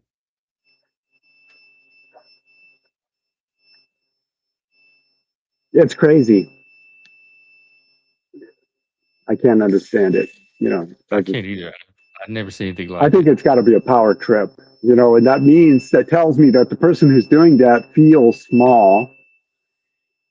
And when you're dealing with somebody who feels small, they're in a bad place in their mind or their head if they're feeling that way, I think. I mean, that may be I the don't know only. a whole lot about psychology. Are you a psychologist or do you have a degree in psychology? No, I'm a peer counselor, but that's not psychology. I've always had an interest in psychology. I studied a little bit in college, but most of it's just my observations of people. And I don't read a lot of psychology. I've read Carl Jung when I was younger, but I can't even say I read a lot of psychology. I'm just fascinated at why people do the things they do. Like what's in their head that made them do that thing. I have to figure it out.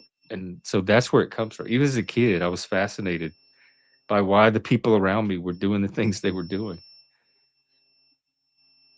Because it's so different. It's really when it's so different than I would do it that causes me to be fascinated.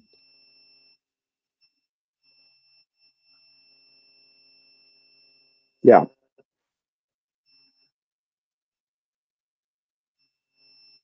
I'm just a very curious person when it comes to people. I'm fascinated by the people around me and I knowing agree. everything I can about them. It's different, I think, because of my autism.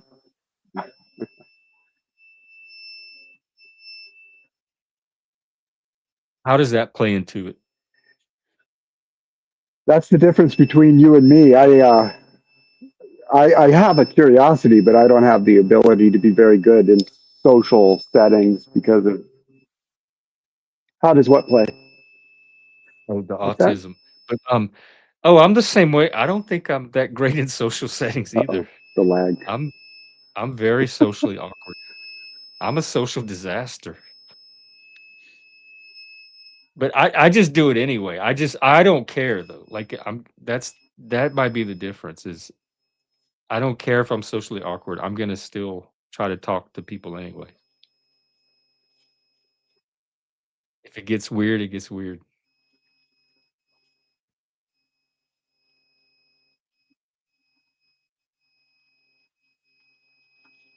Is the lag that bad? Yeah, I wonder if is this your permanent signal I or used to like be like is that a lot more when I was younger. Having autism got harder when I got older, but hmm? oh how so oh I really want to have this conversation. I'm trying to figure out what to do about the lag. Is this your Shall I regular start the signal? signal over again? That might help. I don't know. Is this your regular signal or do you have like a a different signal if you get closer to your house or a laptop or something? Or is this your default signal?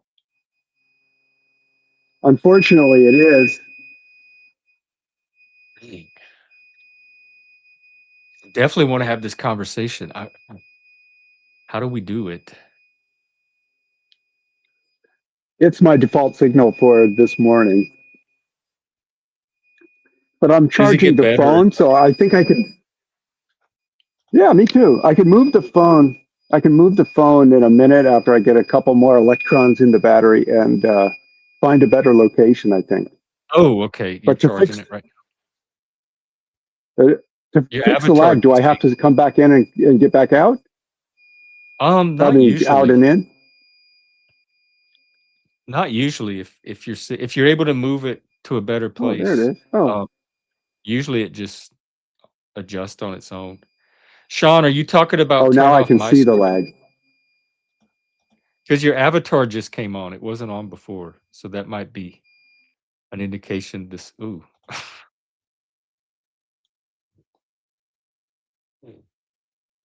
Man, what a tease. This is the exact conversation I want to have on here.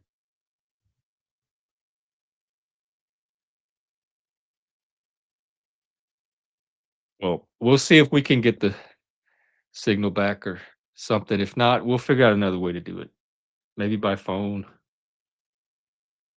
Maybe another time of day where the signal's different. I do notice that on the weekends, at least where I am, my signal's a lot weaker because I think a lot of the people are using the bandwidth. And during the day or in the later evenings, it usually gets stronger.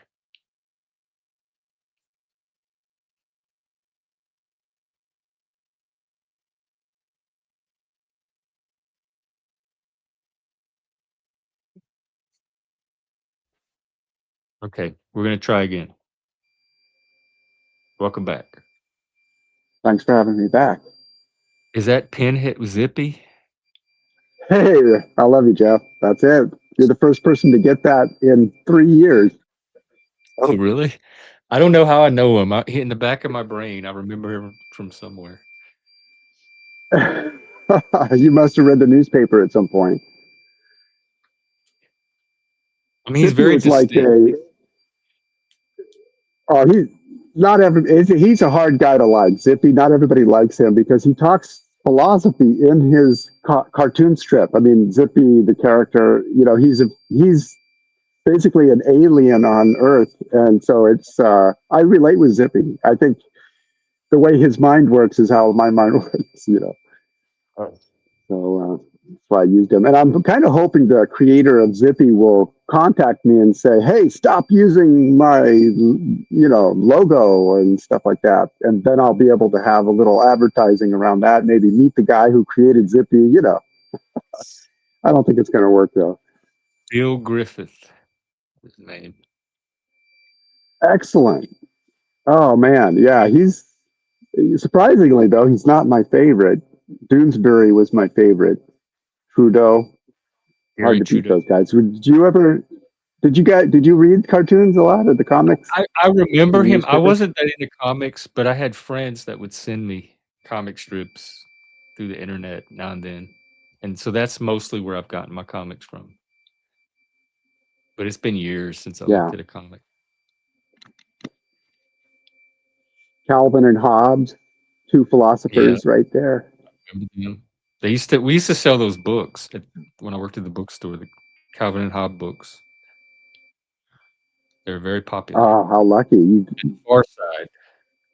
I loved them. Yep. Gary Larson. Yeah. I'm wondering if kids are even getting that kind of, comedy anymore. This kind of comedy that'll make you think a little bit. I That's don't why I like know. to lurk in some of these live shows, broadcasts, because a lot of you guys are so good with your comedy. I'm just sitting back, laughing and having a good time, lurking, hoping I'm not freaking people out. But I do it a lot, and I'm learning a lot. I have trouble in social settings, so I like to sit back and listen to how people interact so I can learn basically the rhythm and the dynamics of a conversation. I don't know if I'll ever get it though. Whoa. um, YouTube's an interesting place to learn that from because it's so dynamic and diverse. Right? And there's not a lot of normies here. Oh, Like wow, that lag's already. almost everyone that hangs out here, I would say, is on some kind of spectrum.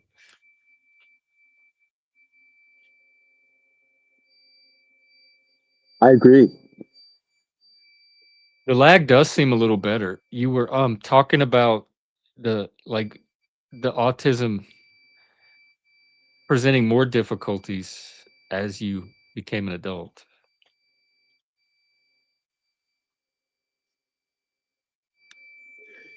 Yeah, yeah, it was easier when I was a kid to be hanging out with people. I just didn't care what anybody was thinking. I didn't think I had a problem. I just felt like I had, an interesting personality. And I guess what it really is how I am being perceived by others. As you get older, there's a stronger expectation and for a certain personality type in an older person. And I don't know about you, but as I get older, I'm expressing more of my autism than ever before, possibly. It seems like it. And I'm not going to stop. This is who I am and I love it. But it seems to, bug some people or interrupt some people. And I try to be sensitive about that, but to a certain, to a point, that's my Well, problem. I hate to say this, but you seem completely normal to me. I feel like we're having a normal conversation. I feel that with a lot of autistic Well, I don't know if you have autism. Yeah, I'm on the spectrum. I used to run When autism I have a groups in conversation with Seattle. somebody, Oh, go ahead. oh, cool. What was that like? Well, I was gonna say we would all sit around the room and it all felt so normal. We're sitting in a room talking about autism or our experiences and stuff, and we're all feeling completely normal. Like, why do we need groups for this? This feels normal. Like, exactly what is wrong with us? Because when we all get together, it feels normal to me. I don't know why we come across weird to other people. Like right now, it seems like I'm just having I wouldn't even know you were autistic. It seems like we're having a normal conversation. But I know exactly what you mean about getting on everybody else's I nerves. agree. I did a thing the other day on interpersonal synchrony, which is like all the little subtle ways that people sync up when they talk. They adjust body movements and pitch and eye movements and pacing and all of that. And I think for people like us, we may not do that on a really subtle level, and it throws people off. Like they pick up on it and they can't really put their finger on what's off, but it impacts them. And for me, I don't notice any of that stuff. And so it could be little things like that. It's not the conversation itself, but it's that synchrony is not quite aligned. And so it throws their sensors, their system like pings it as something like an anomaly. I have no idea how I come across to normies at all. I That feel makes normal. sense. Yeah.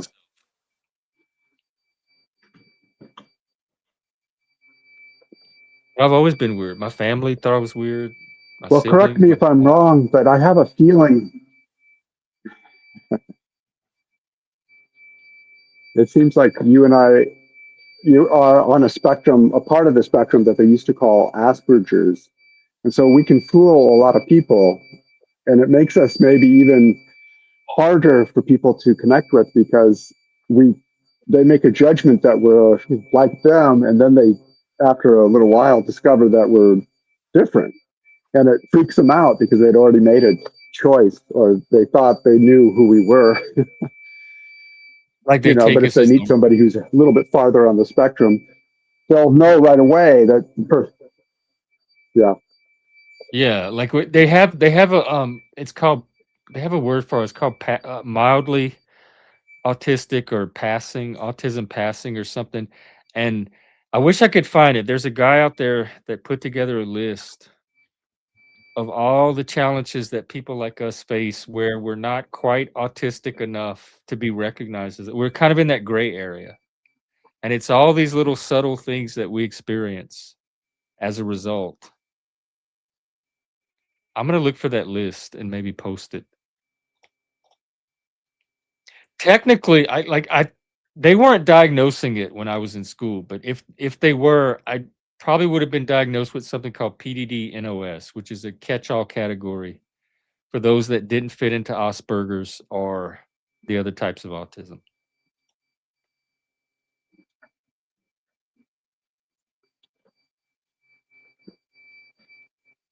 Do you wish they would have identified it when you were a kid, or are you glad they didn't and you found out later? I don't know how much it would have helped because I don't know if people would have known what to do with it. I was identified gifted, and then eventually I went to this residential school for the gifted, and without using the name autism or neurodivergence, it was kind of set up around people that were really different.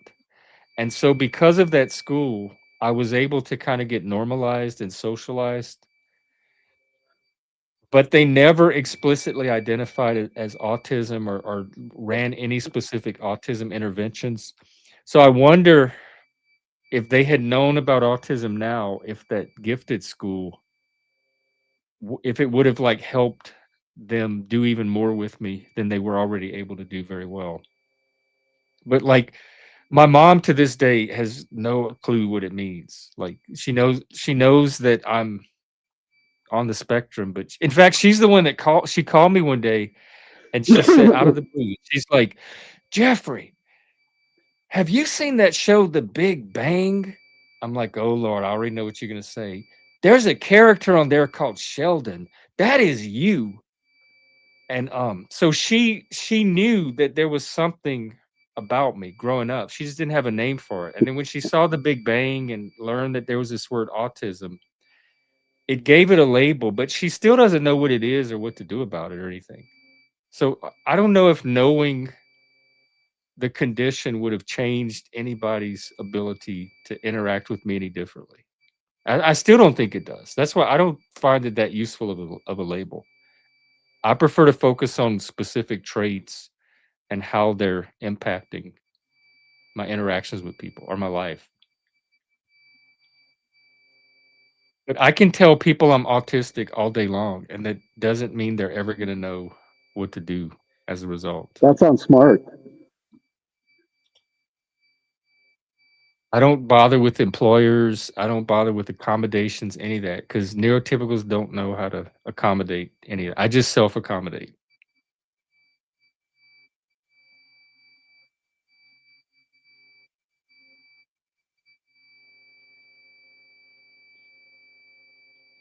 I But think I really, have as an too. adult, oh, go ahead. You know, have you heard about that sunflower lanyard scheme in Australia? Sunflower They lanyard. have a scheme, well, a health plan that they call schemes, but it's a health plan where you wear this lanyard that says that you're an autistic person, and then when you go into an airport, the employees will see that you're wearing a lanyard, and then they'll be aware of you, and they will assist you if you need it, and help you out that way. And I like That's the what the idea antlers because were for. it gets people to learn more about autism and to be ready to maybe have a different life experience than somebody. It's a nice idea. That's what the antlers were for. I was going to try to get the antler trend going to help autistic people stand out. But even with the lanyards, people might know you're autistic, but I still find they don't really know what that means or what they're supposed to do about it.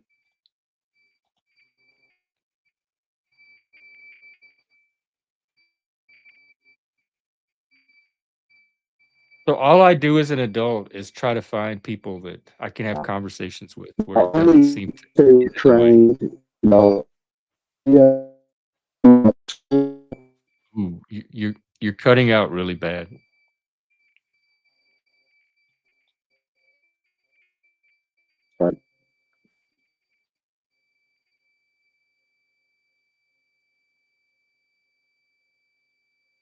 Oh, might have lost you.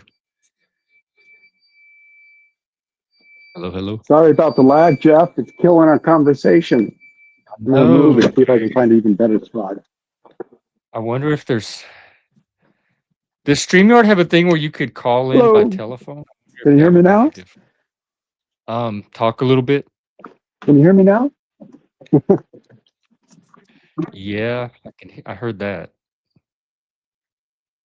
Yeah, let's try it. What's your number? Oh, I was wondering if StreamYard would had something where people could call in StreamYard by phone. I know Can Zoom you send used me to your have. number in chat here, the backroom chat? I could, but I'm trying to figure out a way to get it on StreamYard to where, because I'm on my laptop. I'm not on my phone. So even if you called my phone, it wouldn't show up on StreamYard. Let me do a little bit of Googling and see if there's a way to do StreamYard by phone.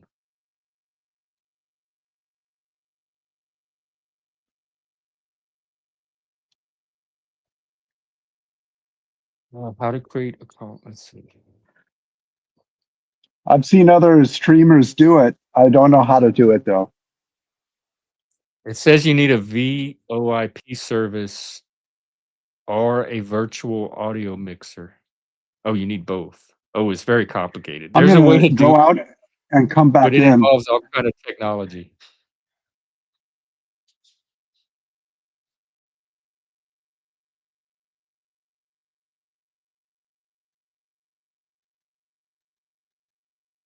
Huh.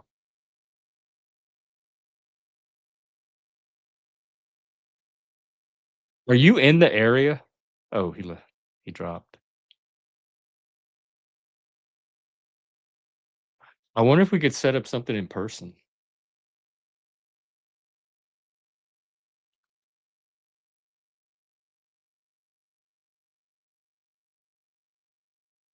We'll see if he comes back. I think his signal conked out. Hey there. Hey, let's see how long it'll last. Okay. So far, so good. Do you think Hey, it matters if I, are you in the area? oh, one more time, please? Are you in the area? I am. Yeah, I'm about 150 miles west of you. Oh, I wonder if we could do it in person, perhaps. Yeah, that'd be fun. Do a live. Yeah, I like don't an have any actual. antlers though. Oh, well, I barely have these. These are on their last little horn. Um, Here, I'm gonna give you my email in the back, and maybe we can coordinate something. Sounds like fun.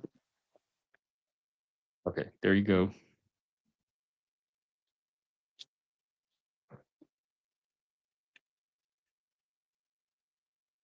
Got it. Good name there. I'll research some options to see if there's a way to do it by phone somehow, maybe through Discord or some other platform. And then because I think these are valuable conversations to have. It certainly is for me. I really am happy to found your channel. Yeah. You know, I found your channel. I was following the Machine Lies TML. Oh As you yeah. mentioned, you know, he's a philosopher, had some pretty good conversations. And then I saw that he was on your channel, and then, you know, so it was a hop, skip, and a jump kind of a thing. Yeah. He was one of He was my great. very first channels that I went on. Oh, really? TML was I kind of my don't. gateway What? into this whole sector of YouTube. How did you approach? TML is a little intimidating with all of his knowledge. How did you approach that? I mean, You don't did you have intimidate a me. topic, or did you? I mean, I have a philosophy background too, so he didn't intimidate me. Like we speak the same language. It was refreshing to find someone that could talk philosophy. We met in the Crucible. I debated Andrew Wilson, and then I started hanging out in the Crucible, and that's where I met TML. And I was a Satanist at the time, and so he was asking me all these questions about Satanism. And eventually, I Right got on. invited up to his panel, and I've kind of been around here ever since. I heard you dropped Satanism. Is that true? I was I wondering I, why. I kind of outgrew it. It just kind of happened. I mean, I wish I could get it back. I would Mhm. love to go back to being a Satanist, but I'm just not feeling it anymore. It's not doing the same thing for me that it did. Which is exactly what happened with the atheism. When I converted from atheism to Satanism, the atheism quit having meaning, and now the Satanism stopped having meaning. So I have to find the next thing to replace the Satanism. Aha. What do you think that'll be? I don't know. I've been searching. I've been going back to like ancient Greece and Dionysus and Prometheus, but that's not quite hitting it. I've been um like William Blake and his mythology with Los and Orc, and that's not quite hitting it. Nietzsche a little bit, but maybe Walt Whitman, but it's not anything concrete. Satan was useful because it was a very concrete heroic figure, and it had an epic poem, Paradise Lost, written around it as context. So it was Yes, easy to draw on that. But now without Friedman. that, there's I haven't landed on a replacement. Hey, Moose.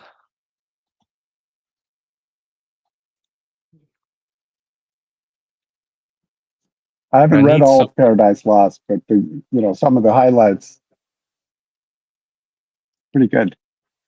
It is. It's a fantastic poem, a fantastic work of literature. I still draw on it. I mean, the inspiration that it gave me before is still there, but I need something. I think what it is the Satanism was limiting. I needed something more than just what that had to offer, and I'm still trying to find that something more. I was a Christian Satanist for a while. I went from Satanism to Christian Satanism, and I was trying to incorporate the Christ elements as well as the satanic ones. But that didn't quite happen, but there still is some overlap between me and some of the Christian values. But again, that's also limiting because I need something more than just what Christ offers too. I need something that contains all of that. And I don't know what that is. God is too vague and abstract.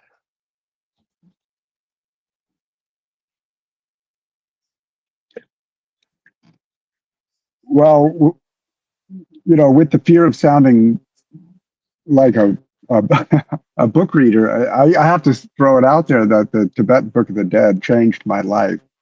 Um, I would recommend it to anybody. There's really only about 50 pages that are in the core of the book, and it's an explanation of how things are in the world and in the spirit world that made so much sense to me. If you have a basic understanding of philosophy and some of the other religions, and then you can move forward to the Tibetan Book of the Dead, which actually describes the other side and our connection when we die with it.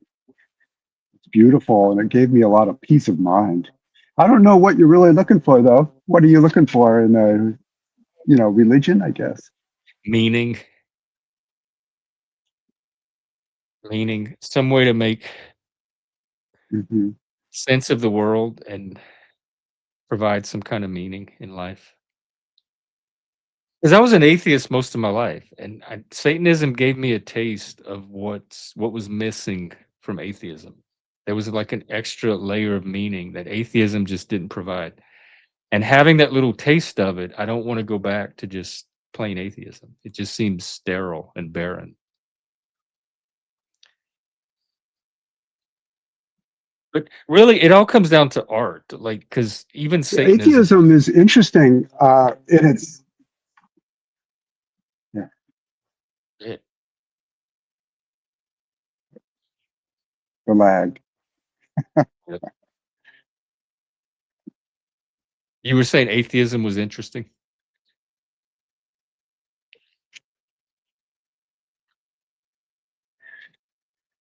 Atheism is interesting because it anybody who says that they are atheists, I either think they don't know the definition or they know something that I don't know, and I want to know what it is. Because when you say, if I say I'm an atheist, that means I know there's no God. But how can I prove that? I didn't have to prove it. I just had to live as though there were no God, which is exactly what I did.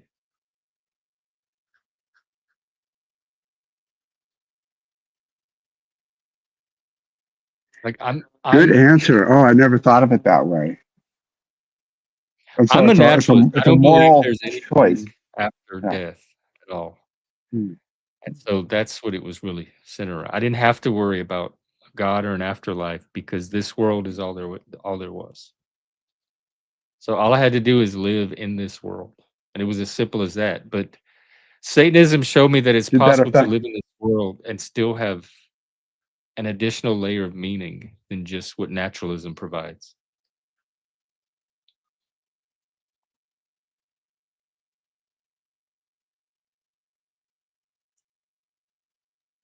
Oh, I see. I get it. That makes sense. Going down the path of meaning, right?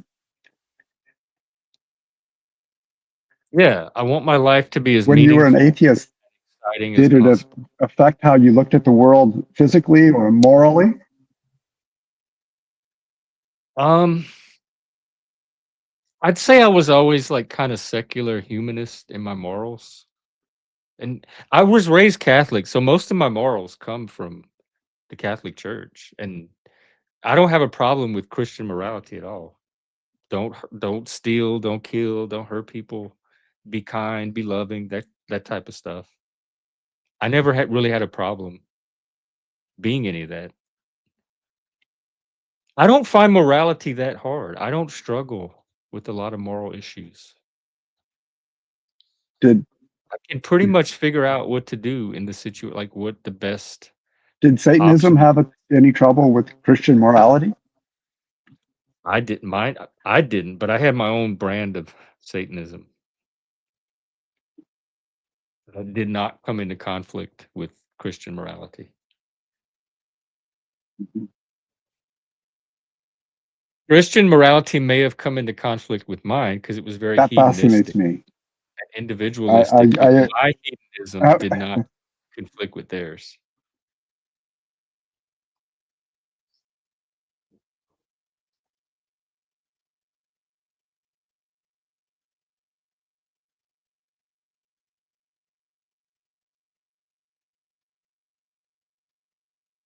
Are you Buddhist?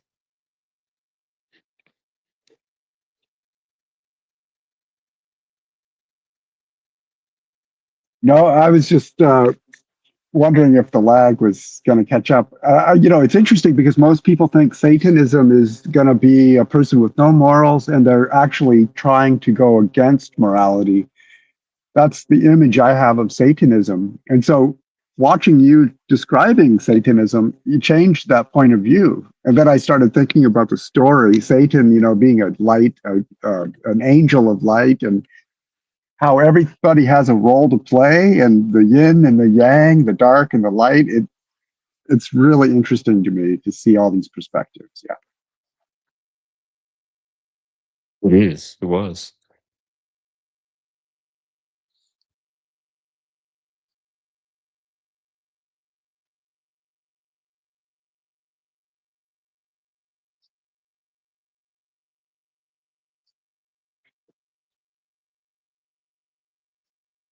Does it play How's into the your role as a counselor? This meaning you're talking about? It did in a way because I consider myself a self-empowerment coach and like helping people find their personal agency, how to become more empowered, individuality, like develop their own individuality. And so Satanism was very much a religion that you could draw on in support of that. So there was some overlap. In fact, I called my practice Satyrs Grove, which was kind of a nod to Satan.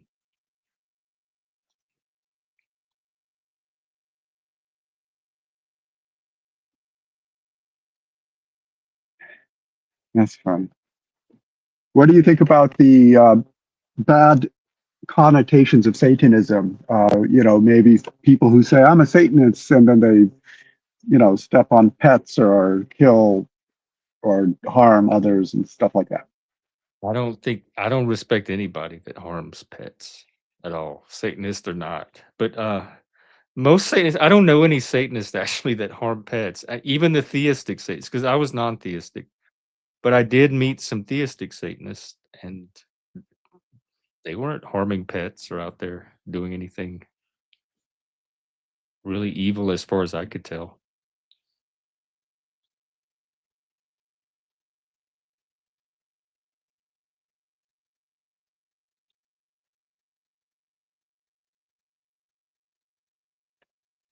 I wonder why there's such a negative image in my head when I think of the Satan cult. It seems like Satan represents all the lack of morality and all the evil. A lot of Satanist is what's called inverted Satanism, and it's just a reaction to Christianity or Christian morality. So all it does is reverse Christian morality. But that's not the type of Satanism I was ever into. And but sad to say, I think that's the majority of Satanism. It's more of an anti-Christian stance than a defined religion on its own. And I was never interested in that part of it. I don't have an issue with Christians or Christianity. So I didn't need That that makes part of Satanism. sense. I don't have any religious trauma. I don't have a chip on my shoulder about religion. Christianity has a bad history.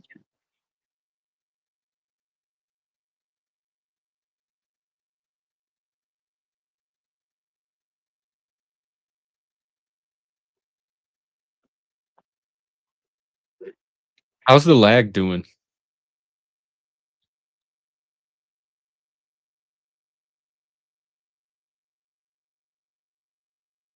I was thinking, I'm worried about it, Jeff. I'm not sure. Hey, How many seconds I up just are we wrote. up to now? 10? Do what? 15? What'd you say? I didn't catch it. Ugh, I said I'm worried about the lag. Are we up to yeah, 15 seconds yet? Or I am it too. seems like it's making this conversation difficult. It's pretty significant. Um,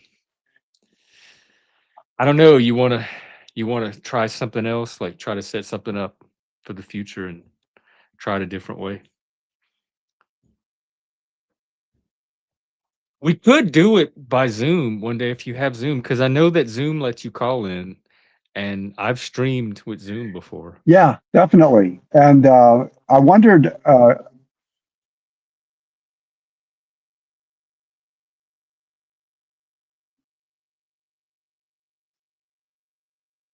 oh yeah, I have Zoom. That's a good idea. And also, do you think it matters if I put my logo on the screen? Um, Try it. I know that turning your camera off helps, but I don't know if having an avatar makes a difference versus not. But I did my whole show with Zoom before I got StreamYard, so I definitely know that Zoom works.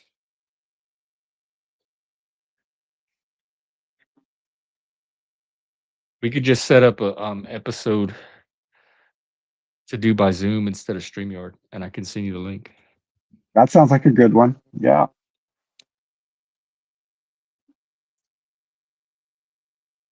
Well, you have my email, so contact me, and then we can figure out a time and just do it by Zoom. And then if people want to come up That sounds on a good. I panel got and to have the discuss with avatar up me. or I can't see when I'm speaking.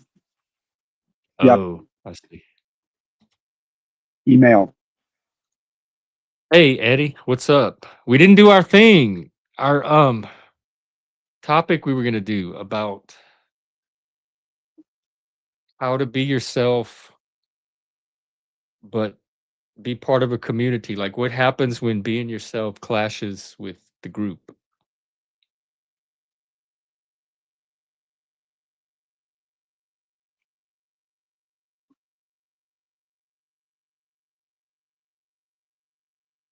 How you been? Hey,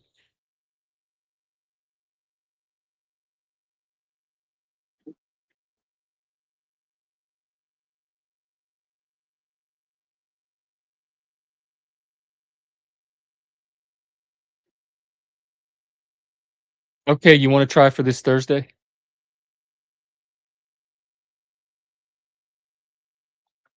I know I have that problem clashing with the group, and it causes me to live alone.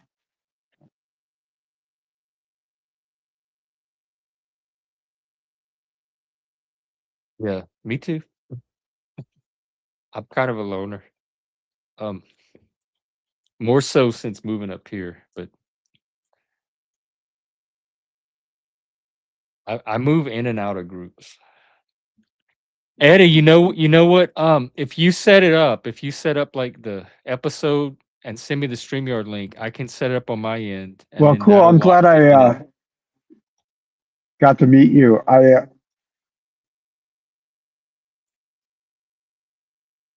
Yeah, You as well. Yeah, I see. I definitely want to have more of these conversations, and I think Zoom will work. We'll just pick a time and do one of them by Zoom instead of StreamYard. The only reason I even switched to StreamYard is because it's easier for random people to drop in. You don't have to send them the Zoom link, that kind of thing. But Zoom works just as sounds well. good. I'll send you an email. I'm going to step down now. Okay, I'll look for that, and then we'll find a way to finish these conversations.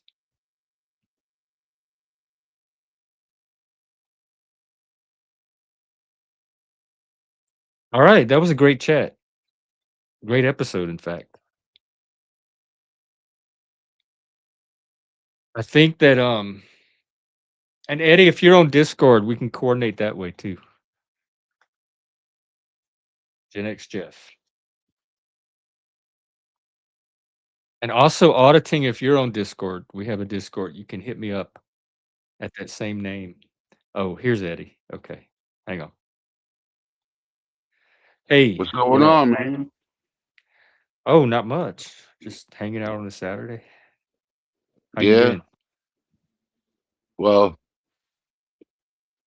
got a lot going on. I have to have surgery on my right shoulder, my left shoulder. I have Oh, to have no. surgery on my right arm again. So, pretty Damn. useless individual right now. I see you've been streaming a lot. Yeah, Monday, Wednesday, and Friday, I have a co-host now. Oh, So, here, let me drop the channel. Hey, check Eddie out. He runs a mental health channel. Give him a like, subscribe. so I have a female co-host, so it's able to give Oh, yeah, perspectives remember you from. telling me about her. Yeah, and it's a lot easier that way to have a female co-host because you get perspectives from both male and female. Yeah, that does sound interesting. We were trying to get some female perspective last night.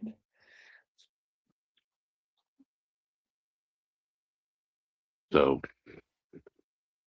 what have you been up to, Jeff? It's this, Just this? mostly. Yeah, this. Mm, doing my little routine. You ever take a break when you need it?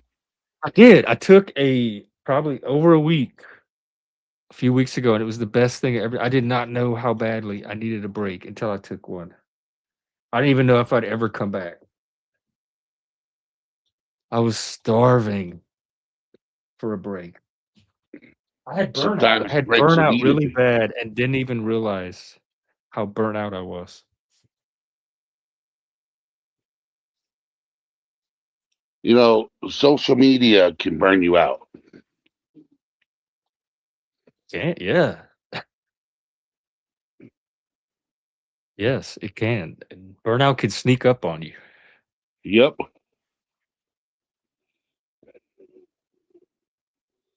Like today, I got to go to the grocery store. Got to do some grocery shopping. Yeah, I'm gonna head out there myself at some point today. So you want to do our thing on Thursday? What time? Yeah. So yeah, 5:30 p.m. Eastern Standard Time. All right, So Eastern what I sounds good. do, what I do is Monday, Wednesday, and Friday is me and my co-host. Right. Okay. That's our lives. Monday, Wednesday, Friday. Um, Tuesdays and Thursdays, it's whatever I choose to do. If I choose to go live with somebody, I go live. If not, I take it off. Weekends, I don't go live. I hang out with other friends on their panels if I want to. Um, I take time off, dude. You gotta decompress everything and relax. And a lot of things can be stressful.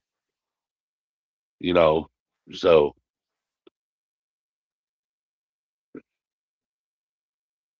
but it that's what you got to do. Take weekends. Sometimes go live Monday through Friday and take the whole weekend off, right? Yeah, Or I started because you got taking to find, Sundays off a while back, and it really helped having that day to yes, myself. yep,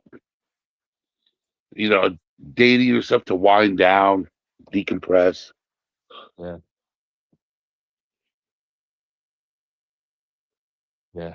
Because this thing there's an addictive element to it.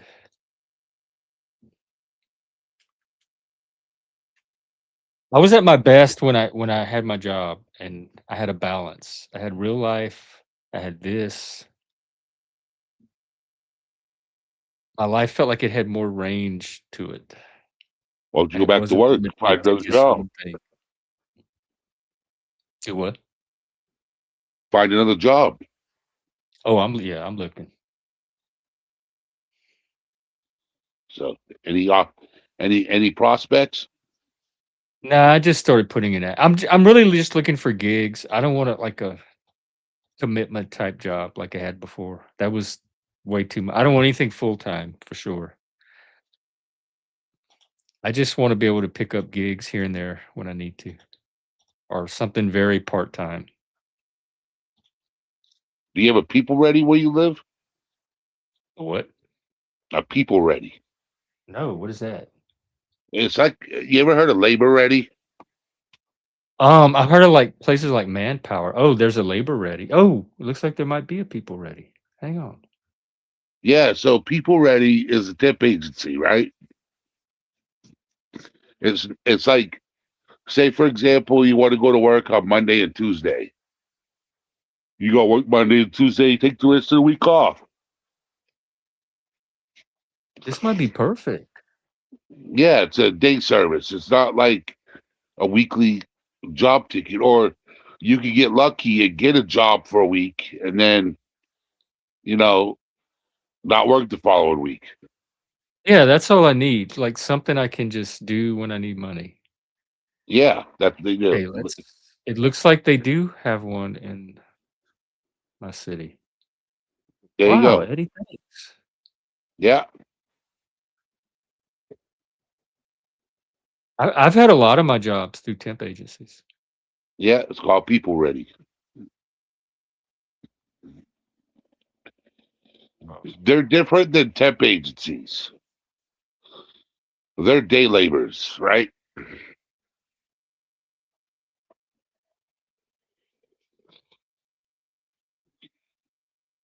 Yeah, like just one-off gigs. Yes. Or I see the general chicken or labor, lack. construction, food and beverage, hospitality and events. That's the kind of stuff I'm looking for. I could do events, retail, warehouse, all of that. Yeah.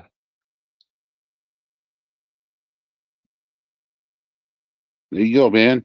Yeah, See? this has potential. This There's is a reason perfect. why I came Nothing I up have on to this invest channel. in. I just want to show up, do the work, collect my money, and come back to YouTube.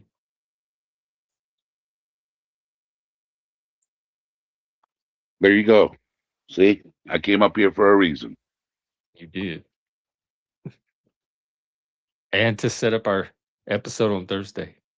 So Yeah. yeah, if you set it up and just send me the link, then I can set it up on my end, and I'll have it on my calendar. Okay. We were gonna do that topic about like the tension between community and being yourself. When there's a price to being yourself, when it starts to impact the group that you're Well, a because part a of. lot of people put on a face mask, put on a front to fit in Mhm. instead of being themselves. Yeah. And some people should, honestly, they need to keep that mask on. But most people, I think it's a lot healthier when you can just be yourself and not have to mask. But sometimes that does cause tension. That's why There's you don't friction. associate with people that, you know, this, we'll talk about it Thursday. We'll have Okay. that conversation Thursday. Sounds Because good we to can me. have this conversation now. It'll go a whole hour. I know. We won't have enough. Yeah. Uh, So, yeah, that sounds good to me. I have a lot to say about it. and we'll just freely talk about it. You know what I'm saying? Got to be, like scientific. Now, if we got to look up scientific meanings and stuff like that, we can, We got Charlie. bring it up, discuss it. And really what I found works the best is just finding people that you can be yourself around. But there might be other options to look at as well. So we can talk about those. Yeah.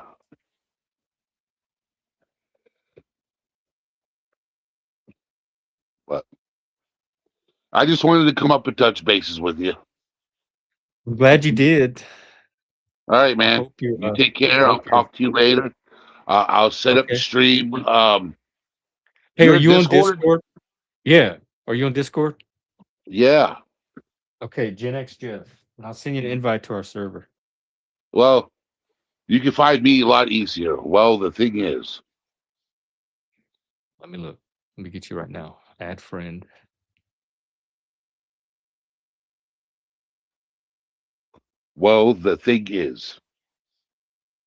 Success, your friend request was sent. Okay. I got it. Hold on. Okay.